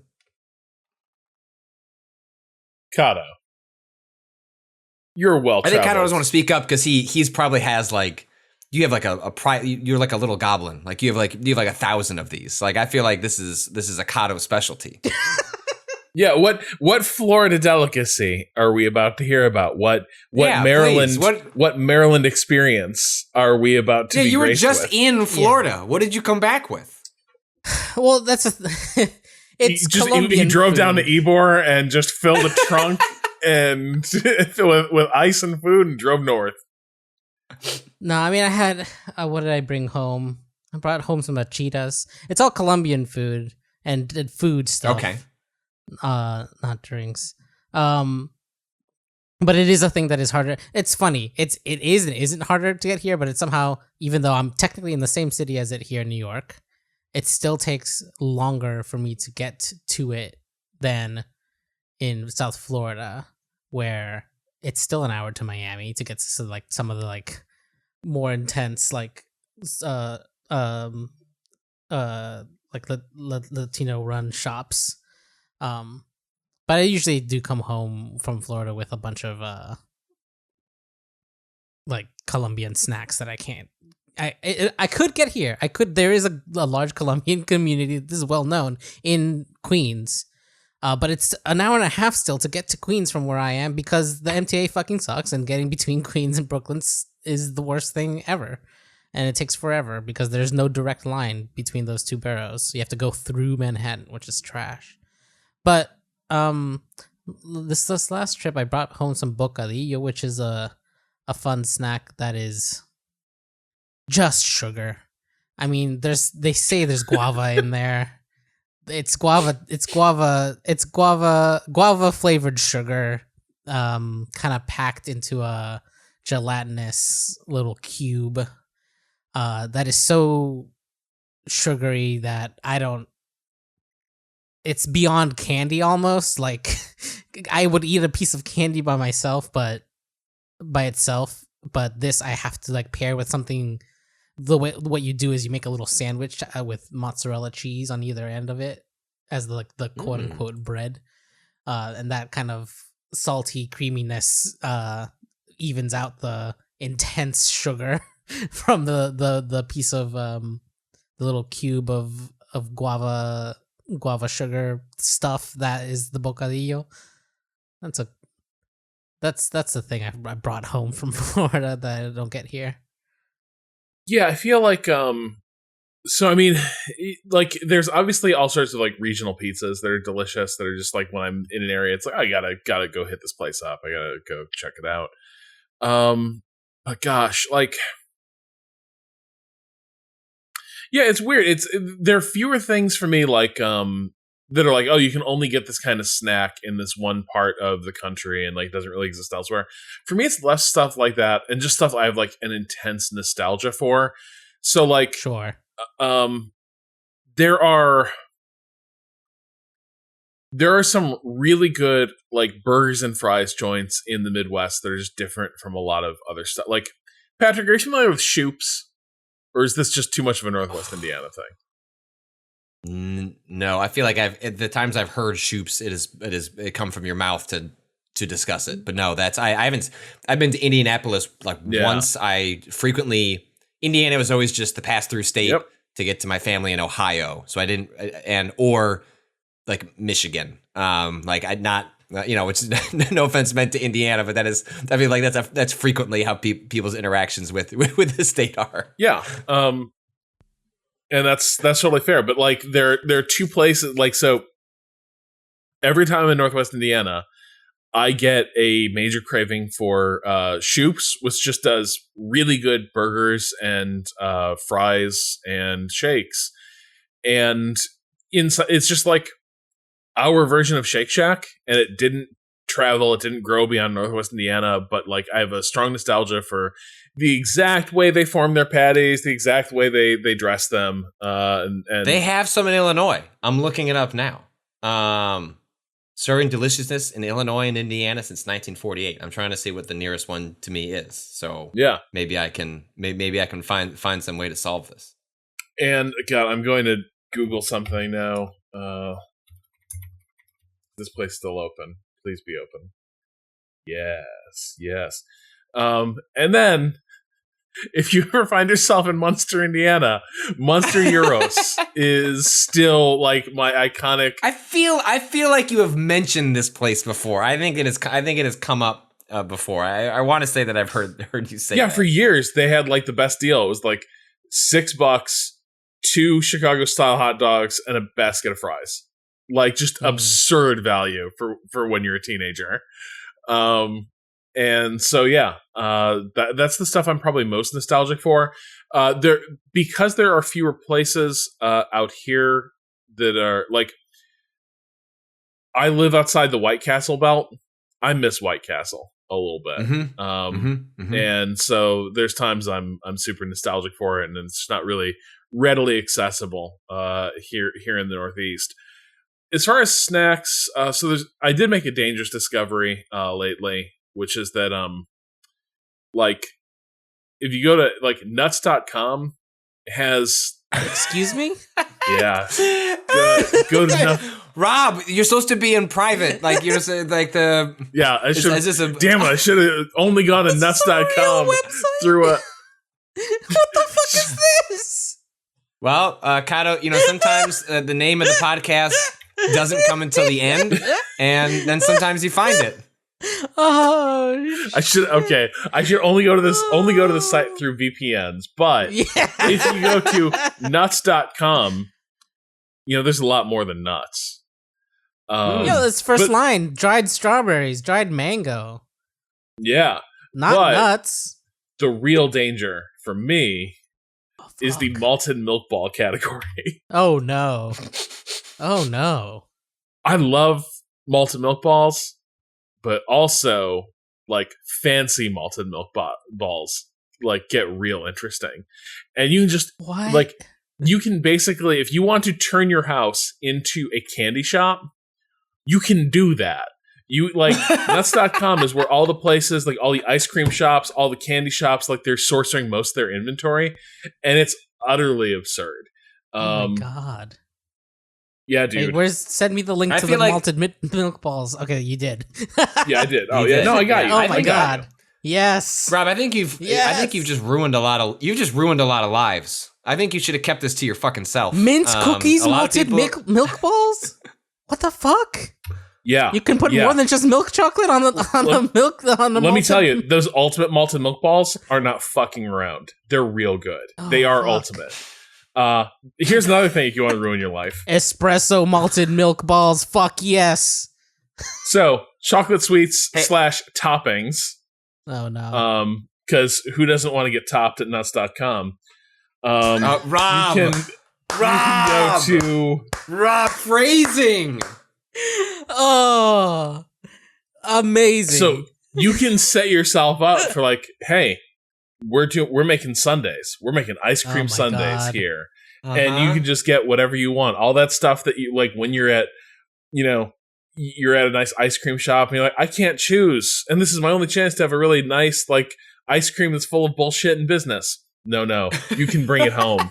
You can have it sent at like wholesale cost to you. Are we in an ad read? I think so. I think this is turned into a Stone Cold ad read.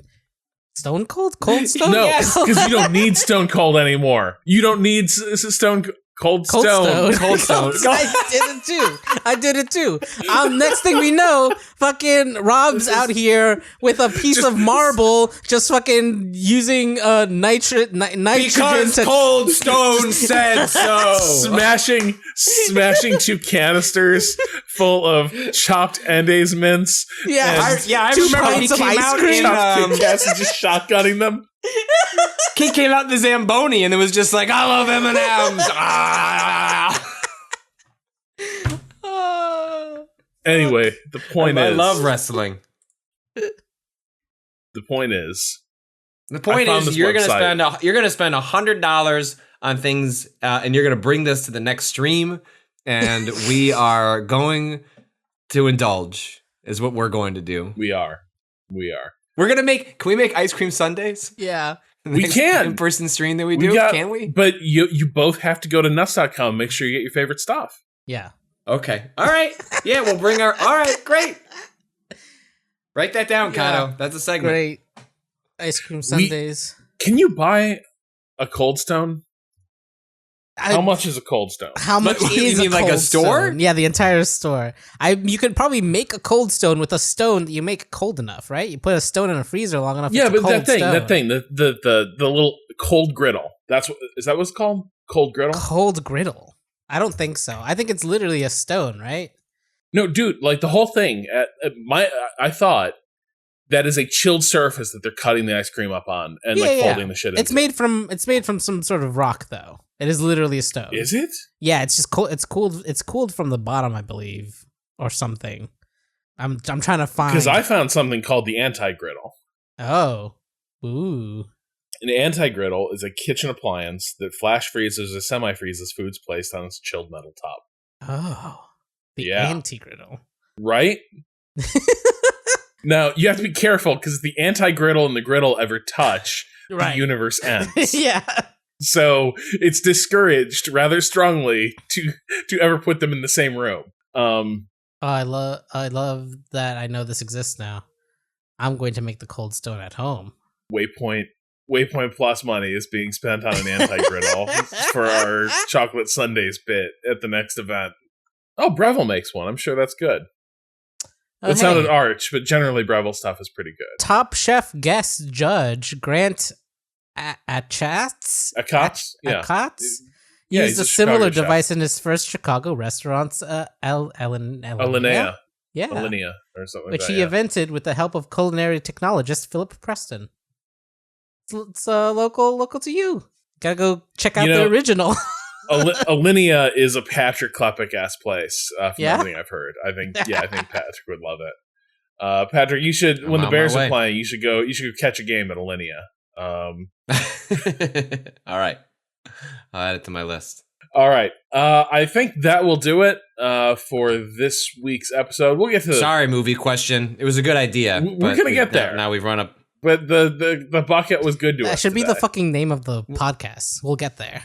We will. We'll do a movie one on Thursday. Yeah. I promise. And there'll the be podcast the podcast will be out at that point. That, you know what, from a promotional standpoint, that makes more sense. Like, let's tease a podcast you cannot get right now if you subscribe to Waypoint Plus, but you will be able to get it when the next one comes out on Friday. All right, fine. Look, it worked itself out. Yeah. The true path forward was revealed. You can send more questions to us at gamingadvice.com, and we'll get to it. Use the subject question. You can keep up with the site as it updates by heading to waypoint.vice.com, or you can follow us on social media, on Twitter at Waypoint, on Facebook and YouTube, Waypoint Vice. You can find me on Twitter at Rob Zachney. Patrick, where can people find you? At Patrick Klepek. Kato. At _Kato_appears. The theme music for this podcast is by Bowen. The track is Miss You off the EP Pale Machine. Learn more at waypoint.zone/BOEN. And yeah, remember to go to waypointplus.com to subscribe for Waypoint Plus. That's enabled us to do things like the Resident Evil stream, and it will give you access to things like the No Sudden Move podcast. The No Sudden Move episode. That's not like, it's not like, hey, Waypoint Plus is a not a bad name for a podcast. Like, No Sudden Move is a good name for a podcast. Yeah, it is, but now it's extremely we failed title check extremely hard. Hey, this movie we just saw, pretty good title. We should title something that. That will do it for this week. We'll be back not this week. That will do it for the first half of this week.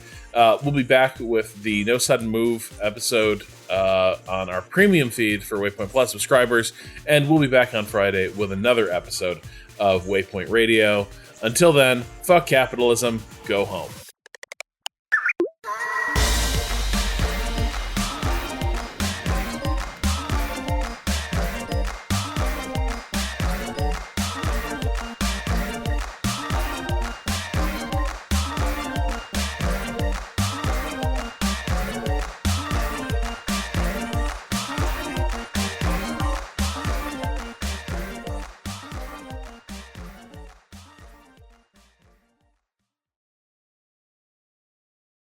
I absolutely missed the prompt for that question because I was looking up what the nonstick on these pans is.